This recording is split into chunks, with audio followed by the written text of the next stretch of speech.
minutes or something. Yeah. All right. I will keep myself muted. No, kid. No, we're live right now. Oh, We're waiting for people to come in, and then we'll start everything. um, yeah, we're waiting for people to get in, and we'll get hey, this 16 viewers. started already. All right, okay, great. I think we'll just introduce everything. All right, welcome guys. We're starting a bit on the fence, but that's the way that Spellbreak goes so far. Welcome to VOW Spellbreak Region Rivalry Solos Finals Tournament. I'm your host, Oz64, and I'm joined with me, my co-host, Eggflip. Say hi, mate. Hello. Good evening. I do have to point out to everyone, I just moved house this week. I don't have internet yet. I'm on my hotspots on my phone. So if it cuts out at any time from my point, just bear in mind, it's my phone. It's not my doing. I got a nice plain background, still to fill up the wall space. But hey, new crib, new game, and hey, I'm keen to get stuck into these solos. So I'm actually liking the lighting of your room there. It's That's not better bad, than huh? my That's not bad. it's definitely better than my incandescent yellow light here. I'm gonna get lost in your room lighting throughout the night. Hey, welcome guys. Welcome. In the chat. Yeah, we're in for some amazing Spellbreak gameplay. So for those of you unaware of what's going on, tonight we are going to find the best region and the best player in the Asia Pacific region. And Yeah, that's right. This region rivalry has been kind of brewing since pre-Spellbreak release, isn't it? When yeah, even before OC servers were a thing, players were just queuing NA West, NA East. You got the likes of Nave, who goes back to a year and a half playing. Green Egg has been going back to pre-alpha times. Even yourself, Ozza, getting mixed up with the community of yeah, the North American players, the Asian players. So it's kind of a mixed bag. And now we have our own regions. yeah. We're coming back together to fight it all out. This is where it all begins, really. This is what you want to create is your home ground competition, really. You know, building the culture, building the competitive groundwork from your own roots, really. And Spellbreak is a unique game that allows multiple regions to compete against each other. So if you're wondering who's competing tonight, I'm going to tell you. We have got Yes, I'll bring that up as Oceania, well. Japan, and also China competing tonight. So I'm gonna show you guys a list of players who will be competing tonight. I'm just bringing that up myself as well.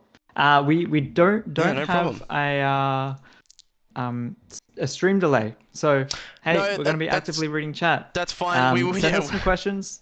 If you're new to Spellbreak or you want to get some more info about what's going on, we love breaking down the mechanics. Yeah, so we're definitely going to be paying attention to chat and bringing you all the action. But on your screens here, last week, if you weren't aware, Japan, Oceania, and China held a qualifier, a solos qualifier, to find their top 7 players in their each respective region. So coming in at Japan, we've got Hot and Herc, Arpedu, Ayaneko, Ma. Can't read you. We'll have to find a nickname for this player. I think it's Kenmaru. I'm pretty sure it's Kenmaru. I don't think want to that's get that Kenmaru? wrong. Okay. I am starting to learn Japanese characters very vaguely Man through chicken. playing with The chat is chanting man chicken. Man Chicken. All right. So also, I want one thing to note. Kokoda did drop out for tonight, so we won't be seeing Kokoda at all. In the Oceanic region, first place, an absolute warlord and powerhouse who had a stellar performance on 1,974 points, almost cracking that 2,000 mark, way ahead of any other Absolutely any player. insanity. Definitely someone to watch out for tonight. And we've got Dark SKT Dark B or Dark Breakers, Gigabyte, Keldor, Full Metal, Kingless, and Ease. One thing to note, from the Oceanic region, we do have a mix of players from varying regions, but tonight we are all under the same roof as the Oceanic Saiyan race. Definitely looking to win this tournament. And then also hailing in from the China region, we've got Boyzico, Stone, Liu, 9 Day, LKS, SD, and Renowned. Yeah. Oh I mean, boy. looking back at some of these names, I'm really not surprised. We've seen a lot of these players show up consistently throughout our scrims that we've been hosting a couple times a week on both the OC servers and the North Asian servers. Boy Zico, one of them, who's just an absolute beast. Renaud, who's the referee of the no, he's not the referee of the China region, is he? Renowned is going to be the referee tonight. Oh, he will be. Okay, so Yes. he'll be substituted, I'm assuming. But anywho, Oh, there's and actually then two Renowneds. oh, there's two. Yes, yeah, there's I'm two learning. Renowneds. Yes. I'm learning. Yeah. Yeah. We were just as surprised as you. One day, we ended up exiling Renowned, and then another one popped up, and we were just completely baffled. Like, there's two. He's doing the Melania drop dupe. Oh, And then in the Japan region, Hot and Herc, that was one that was really surprising to me. We've seen him pop up a couple times in the scrims. He pops off, sometimes not so much. And him slaying out, showing he's on top of the ladder of the solos in Japan, that is absolutely huge. yeah, that's the thing. We've got some incredible talent tonight. We are just about to get into the first game. For those of you who are interested in how we're going to be scoring and figuring out who the best player in Asia Pacific region is, or the best region rather, we'll swap to the scoring system here. So all scores will be based on where they place. So first, second, third, fourth, etc., etc.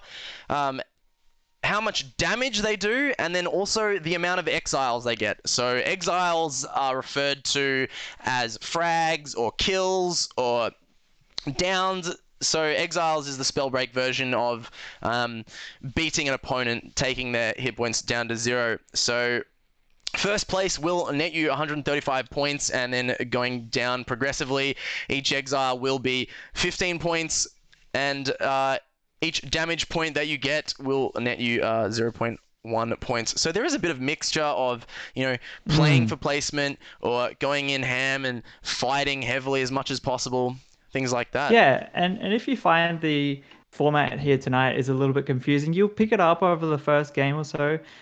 We did see a couple players in the throughout our OC qualifiers last week not really pop off with kills, but it was the amount of damage that really carried the points over for them. So you might get a player 1 health to 1 HP, and all of a sudden they'll oh, we just got a subscriber. We Anyway, we actually, thank you. We did get our affiliate today. Thank oh, you that's so news much to to me. Forhace. Yeah, no, Wizfay, Skunk Lee, Forhace, thank you so much for giving us a We're gonna have to find some subscription. emotes for Yeah, we're going to be working on getting founders. subscriptions as well. Yeah, I wanted to be the first. Come on, Oz. I didn't even know about this. I did. Anyhow, I did it today. I was just looking at it. I'm like, you know what? Let's just do this and get this going. doesn't help against Nightbot, says Miss Zero. Yeah, so I have actually unmodded Nightbot. I didn't realize Oh, that nice. Nightbot was a bot. We had this Discord command. We're doing some fancy stuff here. So there we go. I had to mod Nightbot, but I've taken Get the away ban its hammer. privileges to mute you guys. So go nuts, but just know that Nightbot will have a stern word to you guys if you spam the caps lock and whatnot. Yeah, Because I think you guys should be able to spam all you want, go nuts, cheer on your players, but remember, Nightbot Yeah. will be giving you a stern talking to. You don't have to listen, that's completely fine. What was I saying? I don't even remember. All I want to see is some stacked lobbies. I want to see some hectic end games. I want to see some crazy builds. I think we're going to see a lot of Scavenger as a primary competitive. body talent. That will give you HP and shields per exile, uh, or it could be swapped out for further. I think we'll see most of both. I'm not sure. Yeah, well, last night during scrims, you were moving houses. We had some final scrims happening, and a lot of Oh, players some were actually, experimentals. yeah. Well, it Mm. was. I think it's either that players are trying to throw off other players by, throwing some random builds, or they're improving and they're trying different things, adding, classes and talents to their arsenal and stuff like that. It was quite interesting to see because we'll see some unknown strategies coming out tonight, I think, and it'll catch us off guard as well, and not only the players Yeah, that of they're going to be up course. against. Yeah, yeah, yeah. For all those tuning in now, I apologize. I just moved house. I don't have internet. I'm hotspotting from my phone, so if it cuts out from me on my end, I apologize. I will try uh, connect things back up. I'm sure also here will carry the streams over anyway. All of you who are subscribing today, now that we have hit affiliate, all the proceeds will go towards future tournaments. So you're helping out the OCE and the region, really, isn't it? Yeah, so all the stuff that we do, all the revenue that we make will go right back into bringing you more resources, skins, prize pools, whatever we can do to improve the quality of life or improve the engagement of our Mm. tournaments. Yeah, that's Yeah, what and a community will yeah, do, no. really. On top of that, Proletariat has have taken notice of our event. Slowly, we're breaking the scene there a little bit. So hopefully we can in the future maybe tee something up with them. Yeah, so Proletariat has definitely got their eye on us, and they have taken notice of us, and hopefully, yeah, Corecat skin. hopefully we do maybe get something for the next tournament coming up next month. Yeah. We have Hayes here saying, yeah, he's got some skin suggestions for Proletariat. Where's the Corecat skin and the meat pie skin? That's the real questions we want answered to. Put the donation link to his OnlyFans page. Yeah, this will be going straight to my OnlyFans that All right, we are no one professionals. no This is the one finals knows of the about it. region rivalry.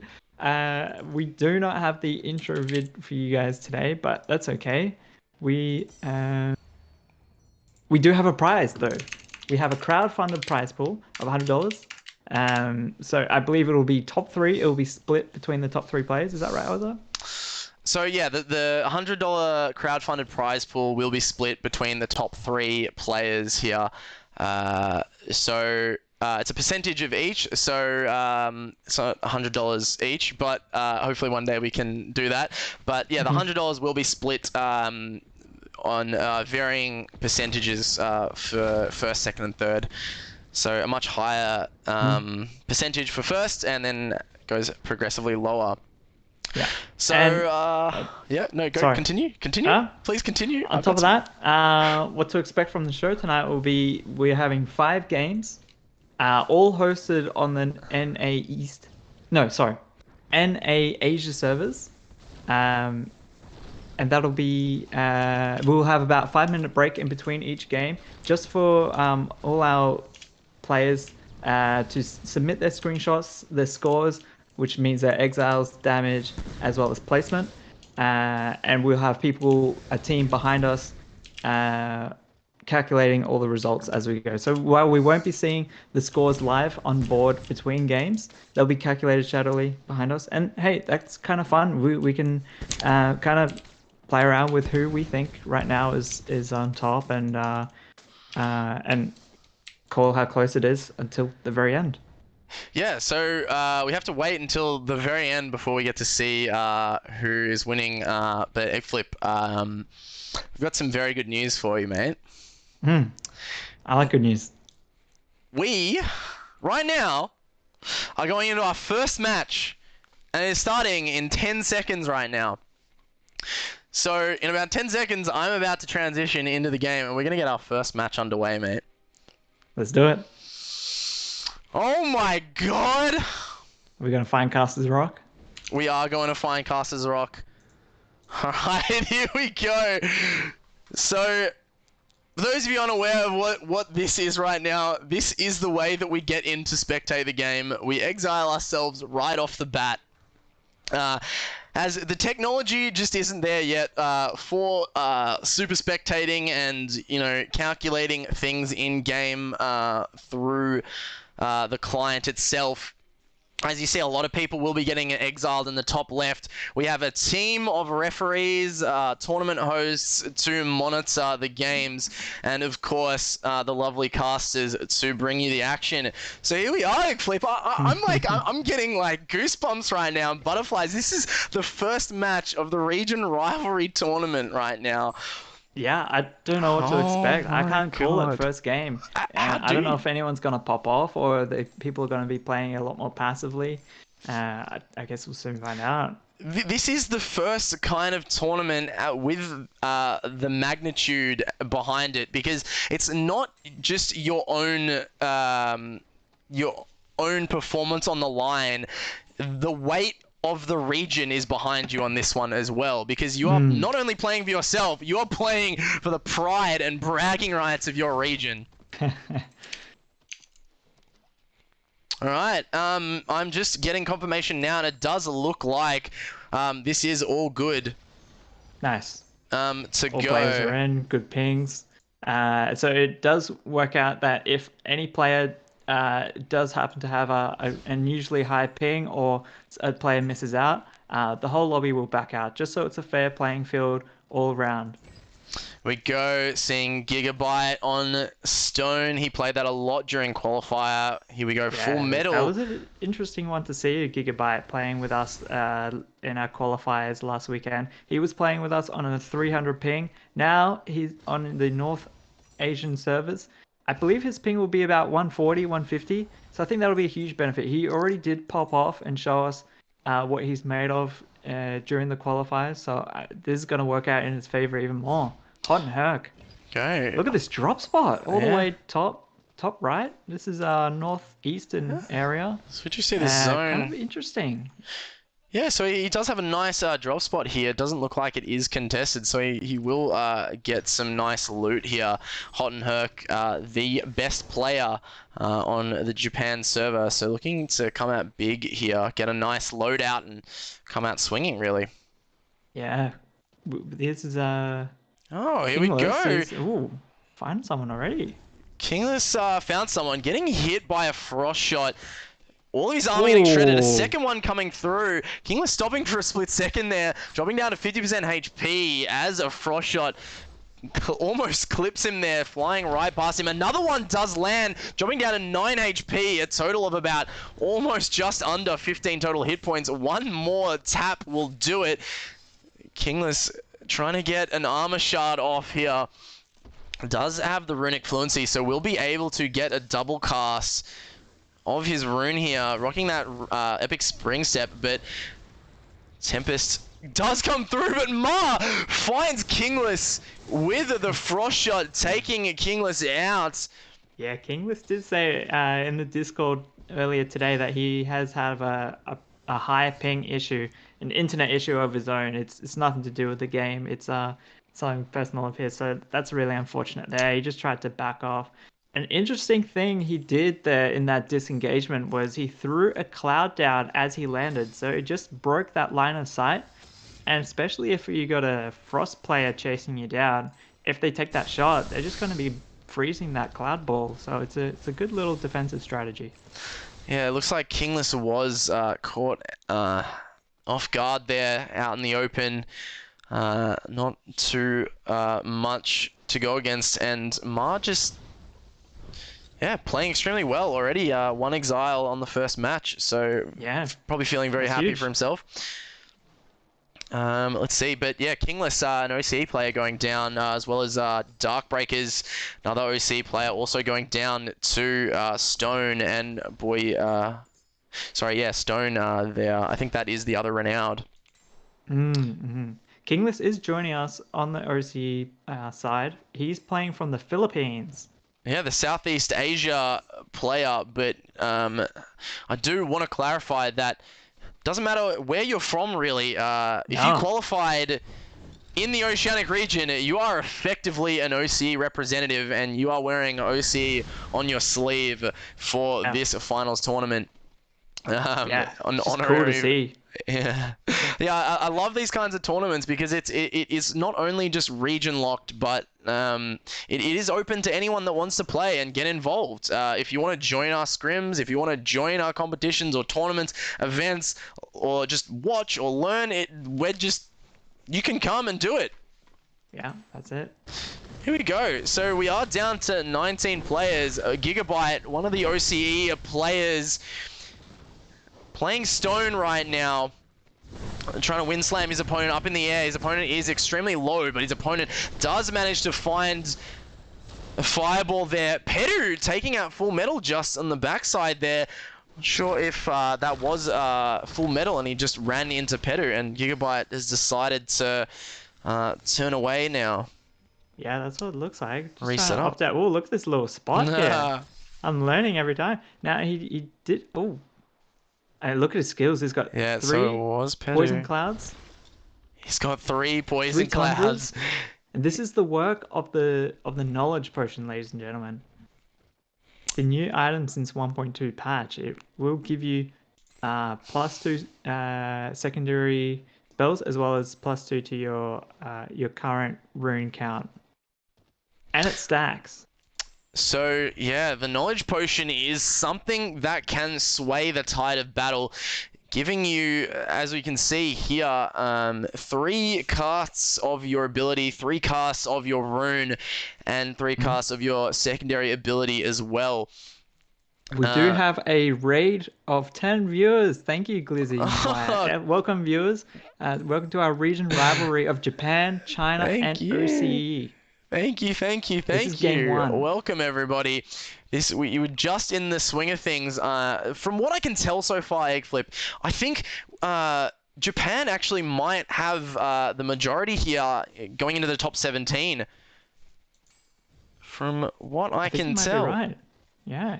But that's the one thing that we have noticed, right? Throughout a lot of the scrims that we've played, we have noticed that a lot of the Japanese players are very consistent with their positioning and their strategies, where a lot of them aren't necessarily going to take heavy fights, but they value positioning over anything else, really. Yeah, it's a really passive gameplay that they play. That's kind of their style, isn't it? Yeah, definitely Oh, the meta here. As we swap to Knave, the Warlord, the star player from Oceania, definitely looking to not only win it for OC, but to crown himself as the best player in all of Asia Pacific. So Knave is someone who has played extremely consistently and extremely well over the scrims, the course of the scrims, and also the Oceanic qualifier. So definitely looking to see his performance in game one. I'm not really too sure what's going through his mind. He might just be watching out for a third party. Maybe he can try intervene, or he's trying to see if anyone else will try intervene if he goes for on the aggression. Guess we'll soon find out.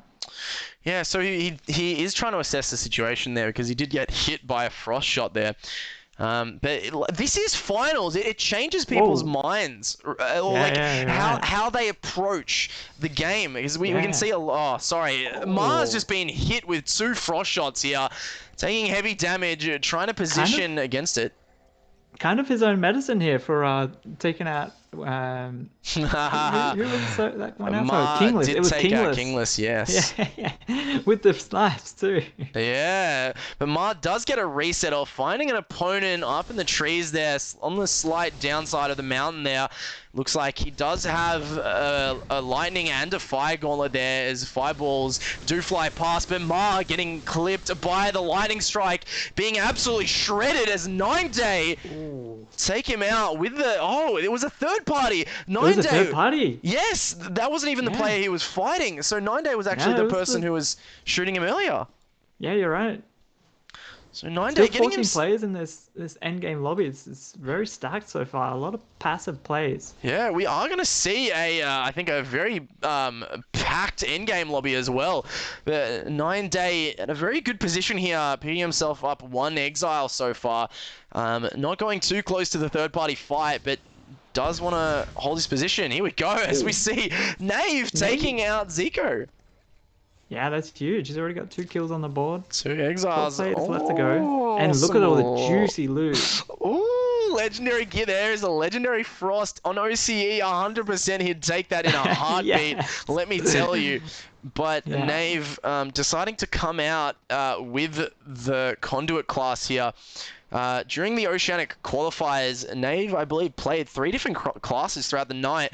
We don't normally see that from your average opponent or player, is that they usually stick to one class. Like, for instance, myself, I'm a filthy stone main, and people hate it, and I love it. But Nave is definitely a master of all elements, for sure. Yeah.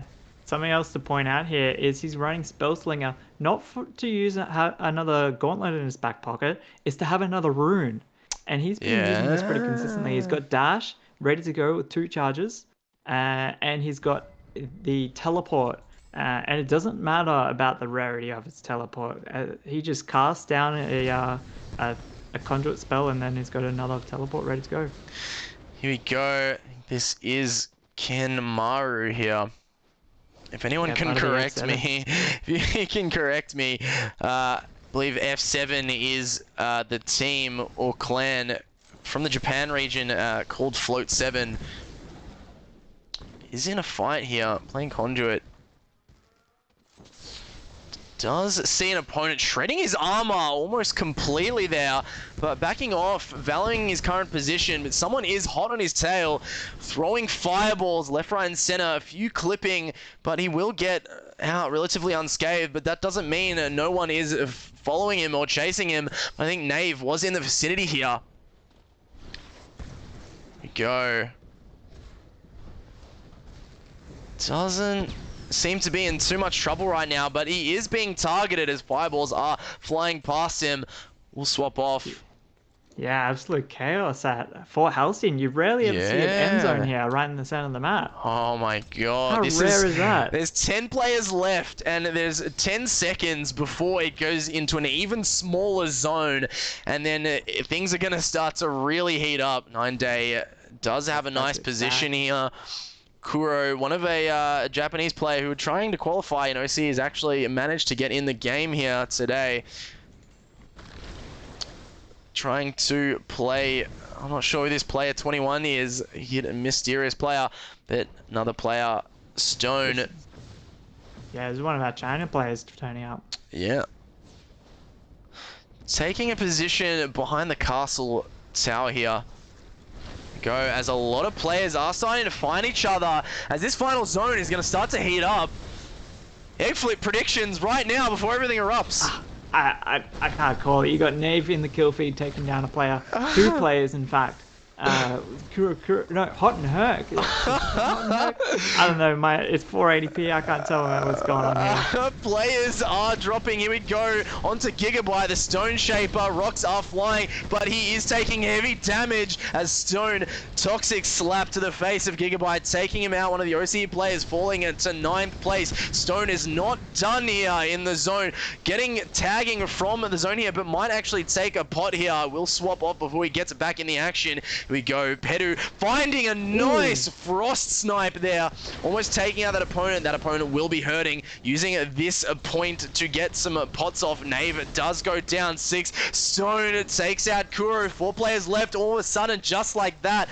Pedu out in the open here, still managing to drink some pots here. Does get clipped by the outside of the zone. A nice movement from Pedu to disengage from that severe location. Dropping down to 50% HP. Another player has this tower here.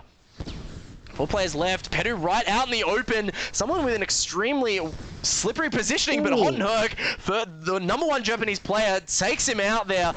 sending him to 4th place. Hot and Herc, extremely high HP, but as I say that, all of his armor has been shredding. 1v1v1, landing that Frost Snipe there. Another one will do it. Here we go, 9-day.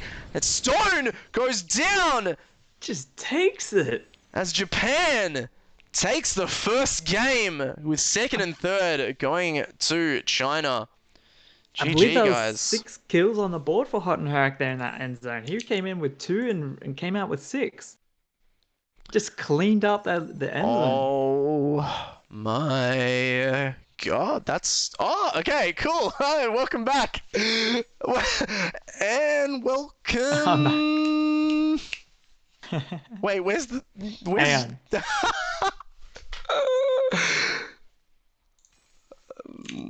Yep, That's not right. I'm hanging on. I'm hanging on to dear life. I got your message, ALX. Thank you so much, mate. There we go. Thank you so much. I will play this at the end of the stream.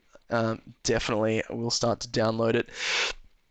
Much appreciation. So, if any of you guys that don't know, ALX, a fantastic editor, has been editing montages for us.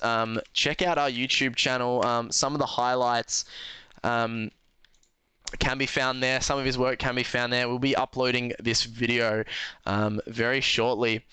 But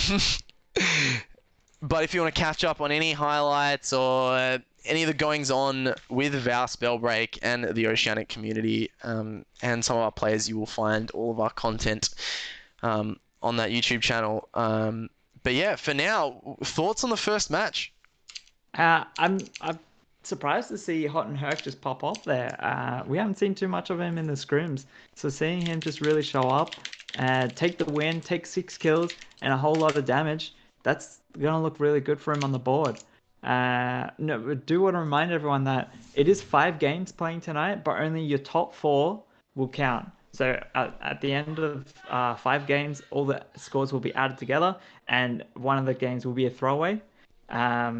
So if some of the players didn't have such a great run, then they can just cast that one away to the side. But Hot and Herc, I believe he'll be hanging on to that win. That was insane. He will definitely be hanging on to that win for sure. So the way that this veto system works is that due to the nature of Battle Royale games, there is a heavy RNG or randomized element to Battle Royale game modes. And so, for instance, maybe a player doesn't join in the match for any reason, or they disconnect and they can't get back into the game, or they've dropped in and they've died almost instantly on a 50-50 play.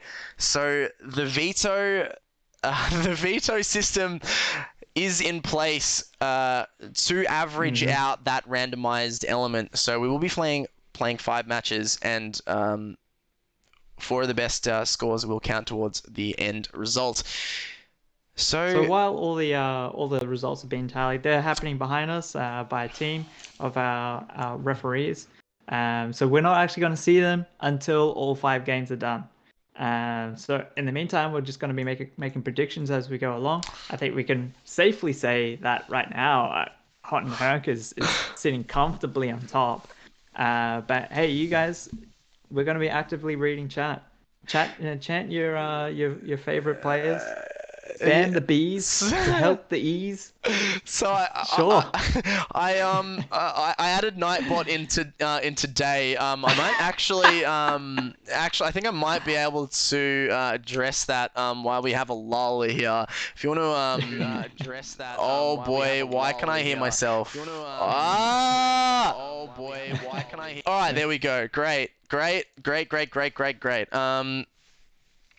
Yeah, so I just want to be clear, this is completely community-driven stuff, but we are extremely professional about what we do and bringing you the only the highest level of content and video production here. You can be sure that VOW Spellbreak will be at the pinnacle of all we're going Spellbreak competitive communities, that's for sure. We're always improving and learning from things, and if you've joined us from the very start of this month, and joining to now, you'll definitely see a lot of improvements. Huge improvement. If I may Oh say so man, myself. oh my God, we've come a long way, and I love it. It's great. I love being a part of this community. I love casting competitive Spellbreak, and I'm just so like interested to see where this goes really. Mm. Yeah, I'm super excited to see what Proletariat's gonna come up with. We've seen the release of Clash come out 2 weeks ago. That's been a huge success for them all around. I'm keen to see some kind of objective mode. Are we going to see some sort of 5v5 objective or an arena? Who knows?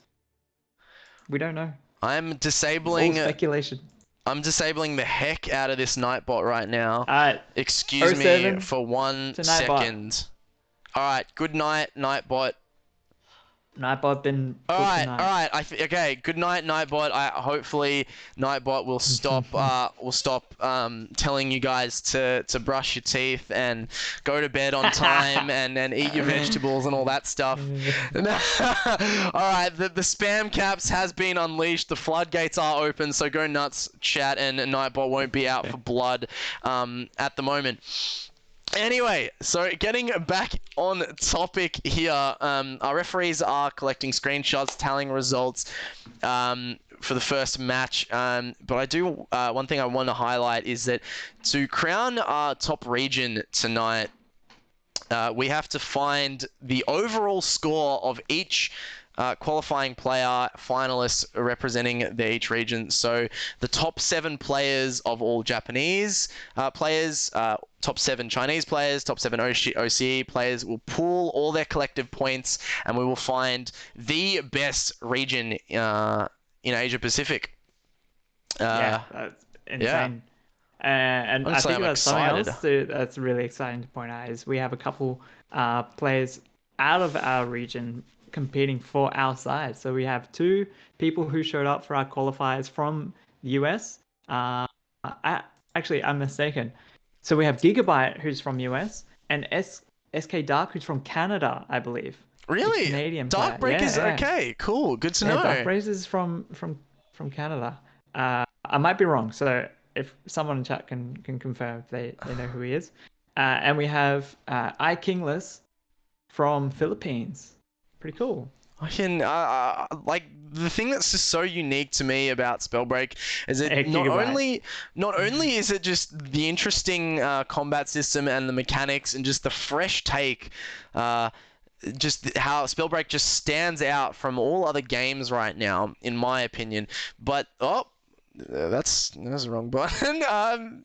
But it also allows you to it also allows you to Hey, cool play graphic though. to Cool play graphic, to by the play way. cross region, and that means that it's you can be from North America playing in Oceania. You can be from Oceania playing in Japan, Southeast Asia. Like this is the thing that you don't see in a lot of games. Is usually you are locked to specific regions, and this enables communities like VOW Spellbreak and the Japanese Spellbreak community and the Oceanic Spellbreak community to come Mm. together and put on these exciting tournaments where rivalry and friendship are kind of going hand in hand, because it's not only that we build competition, we actually build cross-region friendships as well, which is honestly the most wholesome thing I've just ever witnessed in gaming to this date. And speaking of bonding and friendships Oh, and all that good stuff, Green Egg TV's coming in with the tier 1 subscription. oh, Huge. Greeny, welcome, Huge. mate. Welcome to the subscription the fam. We will be having an emote on its way. So your subscription will be used to the fullest extent to spam very top tier memes. I believe we do have a Feels OCE man emote on its way. I think it is gonna be a Peepo holding a VB. So. Oh, we do need a VBE, mate. Yeah, I do believe we're gonna have some trios tournament sometime in the works, possibly in the new year. I'm not too sure. It's kind Oh of all shit, up in shit. the air. So we might see. Oh, queuing up. We might see the VB Longlegs coming back together to battle it all out against the Region Rivalry again. Someone did say earlier that Darkbreakers is a Filipino living in Canada, so he's playing on the Canadian servers. Ah. From the Canadian servers, sorry, my mistake. All right. Interesting. I would just like to let people know Kingless has dropped out of the tournament. I think he is experiencing some heavy lag issues. Oh, not like this. Yeah, so one of the OC players dropping out now. So I think his Hmm. first match will count towards the overall total. So might still be getting some points. But thank you for being with us, Kingless. Nonetheless, we appreciate you coming out tonight and joining in on the action. Hopefully, we'll be able to find a way through it for the next time. Yeah, and it was awesome to see you slay out in the qualifiers last weekend, Kingless. You really showed up, popped off, did some big damage numbers, some cool end games. You showed up out of nowhere. You were really unexpected, so it was awesome for you to see, and hopefully you can compete again in the future. Best of luck, mate. All right. Guys, if you aren't aware and you're probably hearing something in the background, my face is lighting up. If you're unsure about what that could be, well, I'm going to tell you right now because we are getting into match 2 right now. And just about as I'm about to exile myself and I'm going to get into the spectator client, I'm going to make a seamless transition. And it's just, you're going to be like blown away by how seamless we are going from caster to game right now. Professionalism. No, no. Oh, no. Wait, I can do it. Loading? Yeah. Oh my god. Wow. Sometimes I just impress myself with the amount of Big pat on the back there, Ozzy. with amount of incredible skill that I bring to the table here. Just too good, says Miss Hey, hang around, Kingless. Hey, thanks, guys. See what could have happened if you did stay in. Yeah, ping is definitely something that we do want to conquer at some stage, and I definitely know that a lot of the Spellbreak community across the globe definitely wants a Spellbreak LAN at some point. So hopefully once all this world madness is over, we can get back to the heart of esports and where it all started. You know, in LAN cafes and giant arenas now, Oh, you know. yes. Let's hire out a stadium, but you know, Spellbreak will be so big that you know these stadium owners will just give us the stadium to run a world class Spellbreaks Olympics one day. Definitely can see Could that you happening in 5 years. could you imagine there was no region? There was just I one know. server for Oh the my whole of the globe, god. Oh and my everyone had zero god. ping. Oh my god. I want, you know, one day, you know, internet might get to that point, right? Because it is just kind of Yeah, on an upward maybe. trend, yeah? Yeah, yeah. Now you got the use of VPNs that can cut your latency Yeah. in half. It's getting very impressive. Man, what a world that would be where technology got to the point Oh, where and just, other. oh yeah, tell me. Imagine Tell me. I'll how imagine anything. populated the servers would be. Oh, oh my god, our servers would be so Oh, populated. I'm getting too excited. I, Oh, I, no, I, I can't. no. Hot and Look. Herc. Alright, Hot and Herc. We're back into the game. Hot and Herc, he's already got one kill on the board. He's got some Unhook decent does loot. have an exile on the board. We're 26 players already right now. We've just been dreaming and drooling about the future right now, but you know we've got to ground ourselves and come back to where we are right now. So let's scroll past and find some action. So we Yeah, Iat's here from our OC side. Rocking the pyro as he normally does. He's just hit 20. Congrats to ES. A couple of days ago, he hit 20. Play safe here in the chat. Welcome. Hello. Saying let's go. oh, Hey, welcome, you're mate. more than welcome to be in here, dude. Very big fan of your casting on the Element competitive server. Big inspiration, mate. Ease has actually found 2 knowledge potions. So he's rocking 5 of each Yeah. sorcery here. Yeah, that's huge. And it's interesting to see if players will choose to hold on to the total of 5 there, or if he'll choose to spend that in the next fight. Will he keep it till the end game, or play passively till then, or slay out and use him as he goes. Definitely, I think if he does run into someone, I think he will just spam those boulders and firewalls. At least that's what I would do. But these players are on a completely different level to me right now. Uh, Yeah, so they have experienced it a lot more than I am. So potentially a few yeah, strategies coming out may just hold it to the last second. Here we go. Full Metal has found an yeah. opponent right now. Rock and Pyro, we normally see him on using Tox, but maybe for the high latency is opting to use a Pyro main gauntlet. Yeah, that is one thing to talk about right now. Full Metal did have a very rough qualifiers in OCE, but managed to have a dream 10 exile run and ended up qualifying to the 5th position, but was running Toxicologist all night, but has opted to swap to Pyro. Yeah, and it just goes to show that sometimes one game for you to pop off in might secure you a decent placement.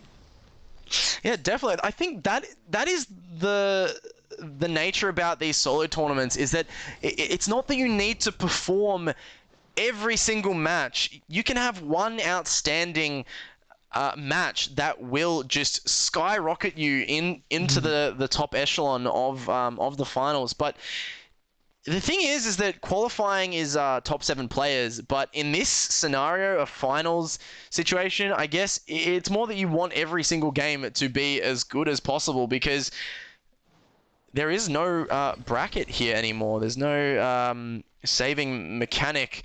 It's first place or nothing really. Yeah, well, that's it. The crown or no crown. That's the Yeah. nature of Battle Royale, isn't it?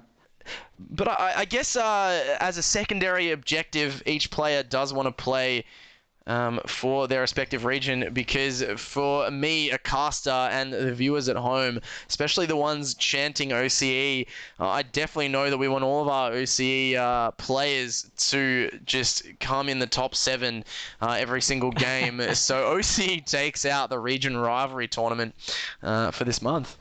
Yeah, we're a little bit biased, just slightly. Oh, no. Look, I mean, objectively, OCE is the best region in the world. Without a doubt, NA and EU paling in comparison, really. Not Yeah. biased at all, Egg Flip. Not biased at all. Yeah, we saw a pretty passive game throughout the last match. It was 19 people as soon as it got down to the final zones. And it looks like people are spotting each other, but choosing to just keep the a little bit of high ground and breaking line of sight. Just maybe just try Go, YSK. go into an engagement. YSK not a finalist at the moment, but is getting zapped by an opponent. He is just running, trying to escape, but this movement isn't dodging enough. Oh, but does manage to find the rock and will drop the invis and run around the corner. Wonder if the opposing mage will find him in this crevice, but Suis will find him. I think that is actually a Chinese player, Oh, there you qualifying go. player with So you his have first free kill on exile. the board for him. Yeah, free kill there from an opponent. I Man, did want to note that Ease did actually take out 9 Day in this match we earlier. have a couple Ease fans in the chat here. We have Ease is my dad. Hello, Ease is my dad. There you go. I think Darkbreak is being chased right now. A very talented stone main here, as we have seen from the OC qualifier, and also made a name for himself in the North American region as well. Very highly decorated player for sure. I'm a big fan of this mage. Yeah, we didn't see him place too highly throughout the qualifiers, but because he played consistently with high kills, high damage, that secured his spot for the OC region, so he can play in these finals tonight. I think he managed to place third, and Gigabyte placed Yeah, second. yeah, that's insane. So OC Playing players. on 300 ping, by the way, viewers. Here we go. Kent Larkwe in a fight here, dropping extremely low, but does pop off the invis. Recovery definitely coming in clutch there, regenerating a lot of health. I do need some more information to really assess what's going on. Kent Larkwe does have the barrier coming out, the fortitude. Fortitude, yeah, Fortitude. That's something that Yeah. we haven't seen yet. We've been seeing a lot of Fervor, a lot of Scavenger, and Invis, by the way. That's not a hugely popular rune to run. So it might just be a placeholder for now. I guess we'll soon find out. Oh my god, Skunk, thank you for sharing that with me. I think we do have our emote there. I'd love to upload that. The first one definitely, it's a little peepo with a cork Australian hat and holding a Oh, VB. perfect. That is a very feels OCE, man. Anyway, as Kent Larkwe eats a frost shot to the backside after chasing another opponent here. Another frost shot going wide. Kent Larkwe lining up a fireball and a chain lightning there, but doesn't manage to connect it here. Kent Larkwe jumping over a firewall does engage the invis there, dropping out of view. Nothing too much happening here as we swap to Nyx. Japanese player here, hiding behind some boxes. Still 70 players left. It's that passive gameplay coming in. Yeah. There we go. He is one of the Oceanic qualified players.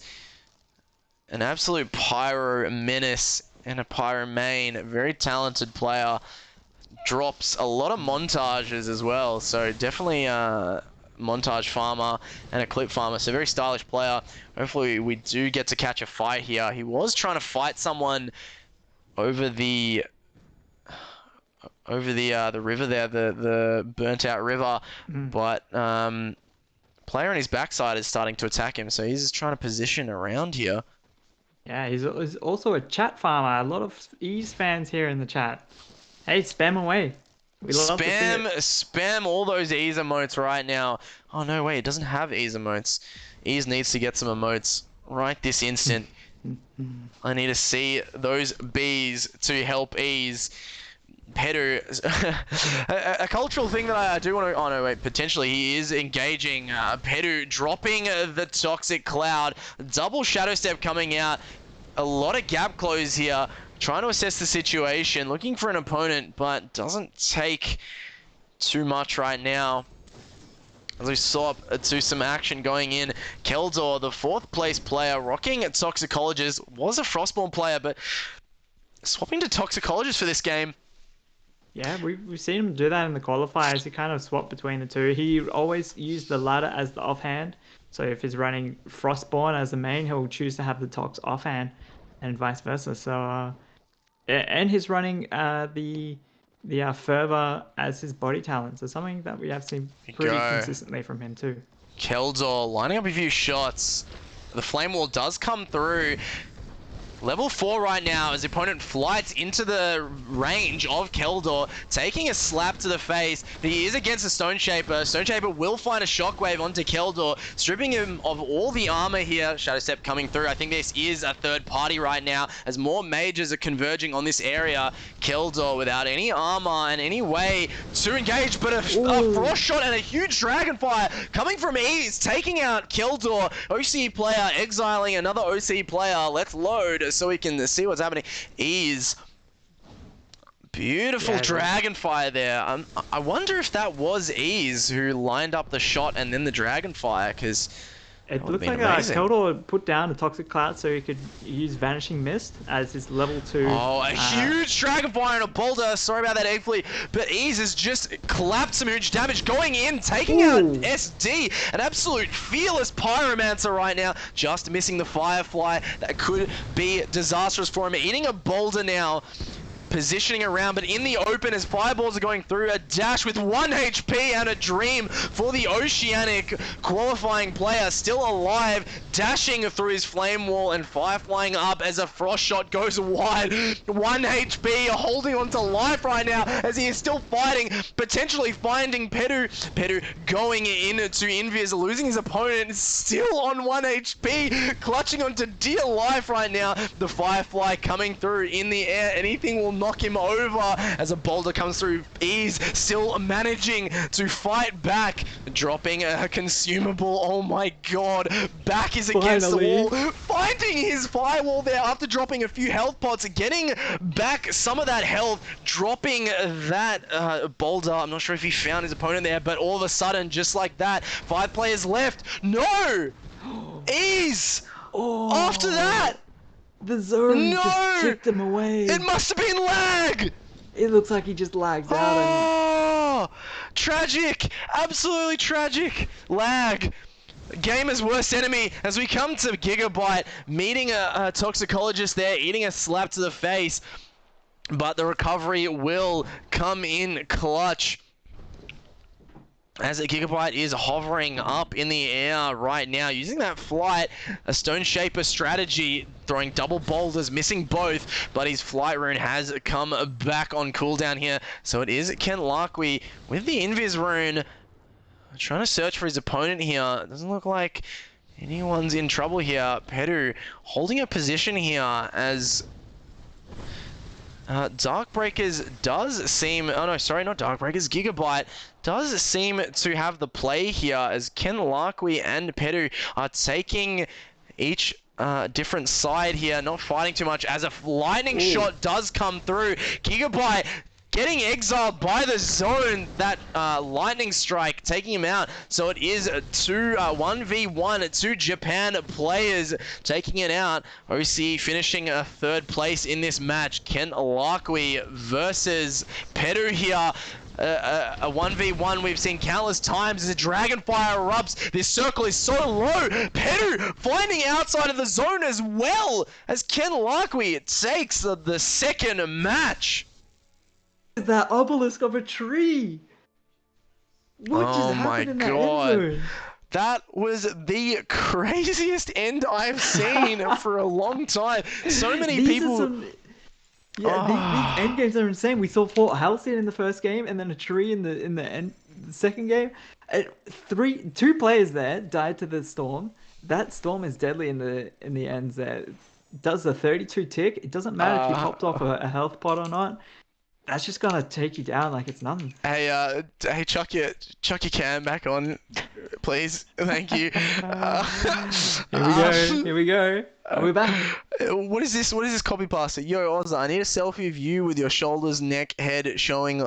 Yo, Ozza, I need a what? What is this force? And it's wait. Why is mine down now? And we're back. We're back. We are definitely not back. Yeah, we're back. All right, we're back. Okay, ladies and gentlemen, I apologize. Welcome. I just moved house. Guys. I don't have internet. I am hotspotting from my mobile. So all of this is due to crappy mobile service. It definitely feels OCE, man. I might try to get this emote so I can give you guys a little sneak preview. So, OCE. I wanna know what happened for Ease to get exiled outside of the zone. What an absolute dream play for him there. Just absolute 1 HP and not going down and being able to fight back as well. That was a very strong display of talent there from the young Pyromancer. He's also from New Zealand as well, so he's going to be playing on a different time zone as well. So the young Kiwi. Yeah, I think it's 2 hours ahead. It gives a whole new definition to 1 HP and a dream. Oh, that was the true definition of 1 HP in a dream, definitely. But unfortunately, lag got the better of him. Yeah, and that was 2 players in the end zone that went down to the zone. So that's 2 denied kills for any potential point earners in that end zone. For all our new viewers here, our format is placement grants you a lot of points. 1 exile grants you 15, and 0.1 point per damage. So all that stacks up. All that is being calculated between games behind us. We don't see what's going on. So we do take about 5 minutes between games just so our referees can compile those together, and we'll have it at the very end. So if you've noticed that I've added in an image here on top of the screen on your screens, uh, this is going to be our first emote. And this will be Feels OCE man. So It's a masterpiece. Ease I will love it. definitely be able to drop this emote after after dying to lag because feeling OCE man is definitely lag and dying to lag. It is it's not so much Oh, the skill part because like I said plenty of times, OCE is the best region in the world. Um, you but could use that emote for geographically, such a broad yeah, use. yeah, yeah, yeah, yeah. You can use it for bad ping, for just any daily thing Yeah, that goes because on. it is You, feels you, OC you, man. You win you feels put OC man. put sauce on your pie and you Yeah. go to bite and it's too hot. You go, it's too hot, and Feels then you OC got man. sauce going all over your shirt. Feels OC, man. Feels OC, man. Thank you to Skunk Lee who just whipped this up out of seemingly nowhere. So we will be uploading this for next week. So just while we have you guys here, Thursday and Friday next week, we will be running trios on the stream and casting. I don't know if you're Mm, aware of this, Flip. used to me. You look, that's how it goes. Here you I've go. been moving I'm telling you house. right I've now. been So busy. every Thursday and Friday, you're committed. I'm not even looking at your schedule. Um, but I guess but I'm booked out now. yeah, completely booked out. But definitely, we do want to open up the stream for other people as well. So if you are interested in casting community games or scrims or anything like that, please feel free to reach out to me. We can get that set up for you. I know that potentially Skunkly and Ease could host a commentary stream. Potentially Oh, that'd be fun. Full Metal and Nave can do a professional analysis, things like that. Bringing you variations on content and also Mm. shining a spotlight on a lot of the different content creators, personalities, and players within Spellbreak Oceania and also VOW Spellbreak. That Yeah. is pretty much our mantra, really. It's just we want everybody to succeed, not just a few people. We're a big family here, and everyone's welcome. So that is the best thing that I enjoy about this community. So I'm getting a bit sentimental here.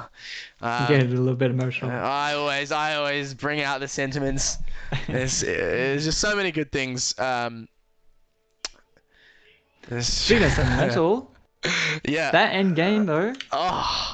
I didn't expect two Japanese players to be fighting it out for the first place. Two games in a row now, we've seen Japan on top. While it wasn't Hot and Herc, I do believe Hot and Herc will still be placing very highly, top three so far for sure, because he did get quite far in placement in that last game. Arpedu looks like he's putting a name on the board for himself. He got second both games in a row, I believe. Yeah, Uh, Pedu's playing pretty well this game. We haven't seen too much from Nave or any of the other OC boys. I mm, think Ease is actually the highest placing player for tonight. yeah, it could be, could be. One thing that I do want to touch on before we get into the next game, I'll keep my DMs open for the referee. Um, Last night was probably a preview to the finals tonight, where we had packed lobbies with a lot of the qualifying players showing up for some last minute practice. And I was looking at the placings, right? So you'd expect first, second, and third to win in order, right? But the recurring theme throughout the night was it didn't matter where you placed. The qualifying players can always take a game off the best players. So it's Mm. not something that there are players who are way, way, way, way, way out in front. It is relatively evenly matched. Yeah, it's everyone's game right now. We saw that in the qualifiers. We saw a couple people pop off that we haven't seen so much in scrims. Kingless, for one, we haven't seen too much of. He really made a name for himself. Unfortunately, had to drop Yeah, out of the yeah, yeah. finals today just due to his own personal internet issues. I should have gotten on the hotspots, I tell you. Yeah, you got to get those hot Uh, spots. It's all about the hot but spots. unfortunately, that's the way it goes. Um, So we have seen some consistent names and yeah, new players showing up. Cool to see. Yeah, that's the thing is that we're gonna continue to be running these tournaments and this region rivalry tournament, and hopefully we build this huge storyline for Mm. our great regions coming together and really supporting the development and growth of the players and the community itself. Not only do we have sorry, I lost my train of thought there, but um, we are almost ready to get into our third match. Yeah, um, going into game three, do you think we can have Japan to make the hat trick of being in the top again, taking the number one spot for the third game in a row? sorry, I, sorry, I have Skunkly memeing the hell out of me. I don't know how long I'm gonna. I'll put this up on the screen just because he's put in the effort. Um, so this was a beta test of the next emote. All right, so is this the $10 tier Beta emote test. here? Is this all right? I guess this can just be in front of Tier me two. here. This is the tier 2 emote here. You know, I guess I can just do this. I think that works very well here. Alright, welcome. This is Oh, I love it. That's a great placeholder. It is better than your cam right now. I mean, I did like your made up bed, your longboard, but this takes the cake. yeah, this is yeah, definitely where we should be. All right. Well, I guess this is the cam for the rest of them. Get it? Because it's a long neck. It's a VB Yeah, long neck. it's genius. Oh my god. It's genius. I've said this time and time again. The OC region has a lot of talented people. Not only talented players, but talented people in the ways of creativity and content. We've got a very amazing mix of characters and just genuine top blokes, really. Yeah, going putting the work in and spent having to come out with some cool stuff. Four Haste coming out with that cool stream graphics. Big Oh shout out to yeah. him. ALX coming in with the graphics for the transition and the qualifiers highlight video that we're going to see at the end of the stream. So stick around for that. Oh yeah, we'll definitely be playing that for sure. Yeah, that's the thing. Everything that you see in this stream is all community created. So, and this isn't just one person championing this. It is, for instance, like Eggflip was saying, Haste has made this graphic on stream. Skunk Lee has made these emotes just almost out of nowhere. The logos, bottom right there, made by ALX. The transition made by ALX. A lot of our graphics and advertisements and scorecards. The graphics that you can see below the stream here on the panels are all made by ALX, and it's just amazing seeing everyone come together and just add so much talent.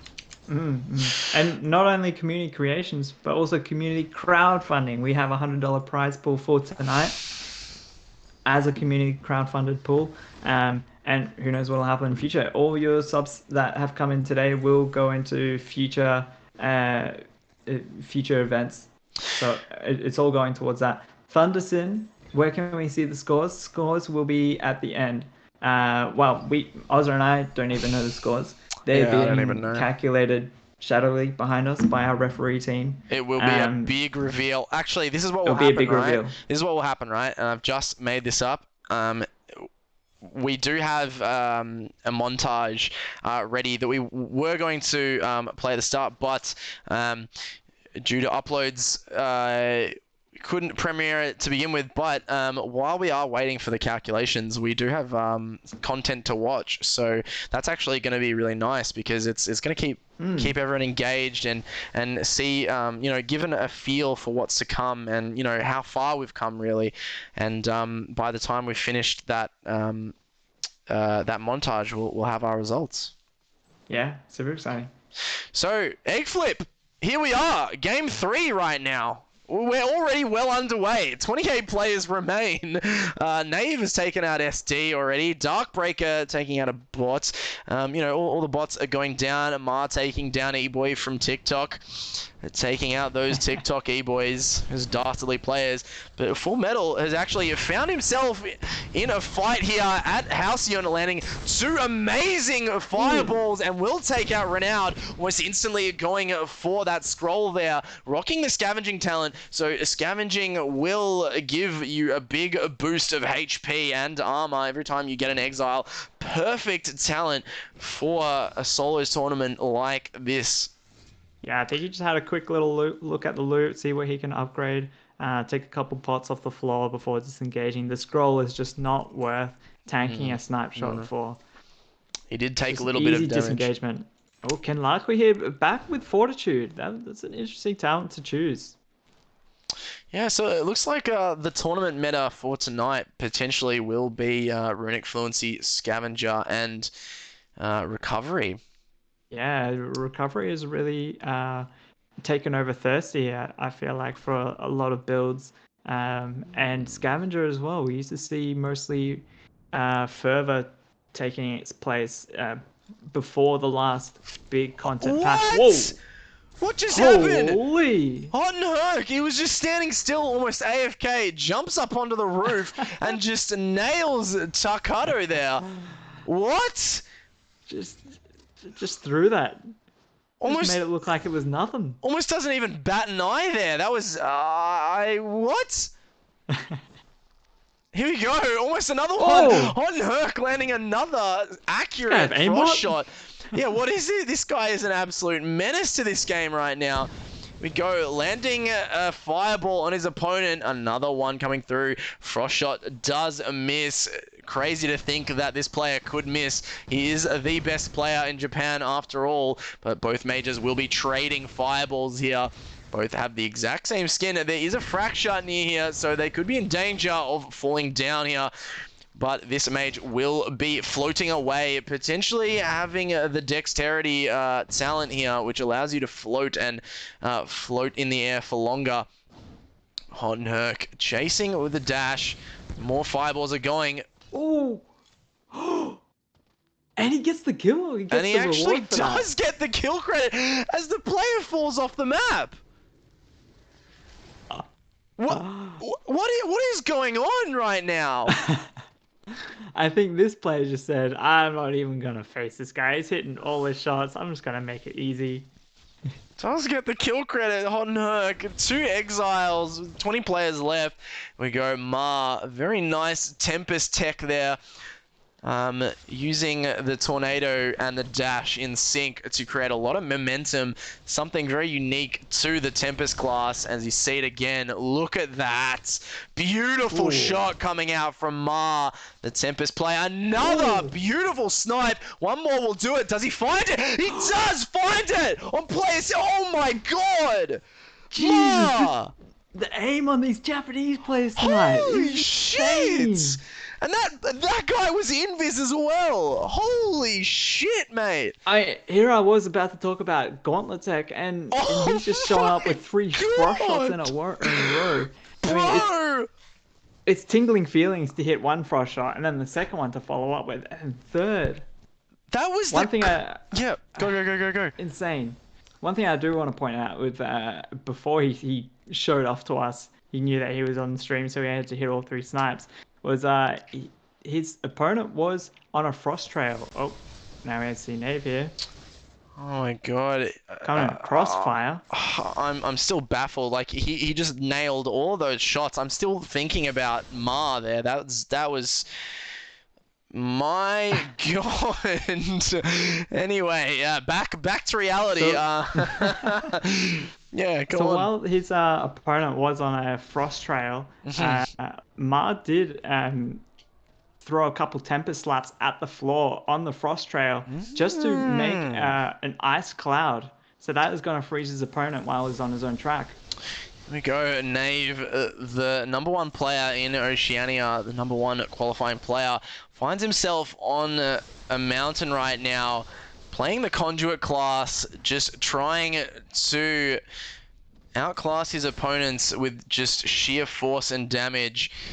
A lot of Yeah, it looks like a aggression. trifecta of conduits here. We have Dogtard saying, spam this wave to help the knave. Spam away, guys. Spam your waves, and we are down to the top 15 already. We may try to cycle through some players, finding some fights here. Ayaneko, a very highly placed player in Japan. You have to Might be excuse in a me just for fight. 1 minute. Go for it, mate. Here we go, another Japanese player in the top 15. Nix.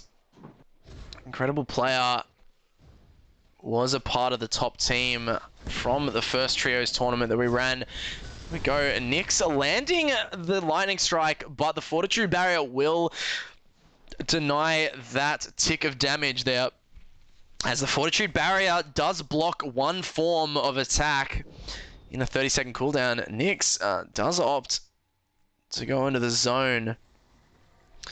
Does have a lot of potions. Looks like he does want some items there, but doesn't find it. Is getting caught in the zone, but his recovery and pot will tick, so not too much of a big deal there.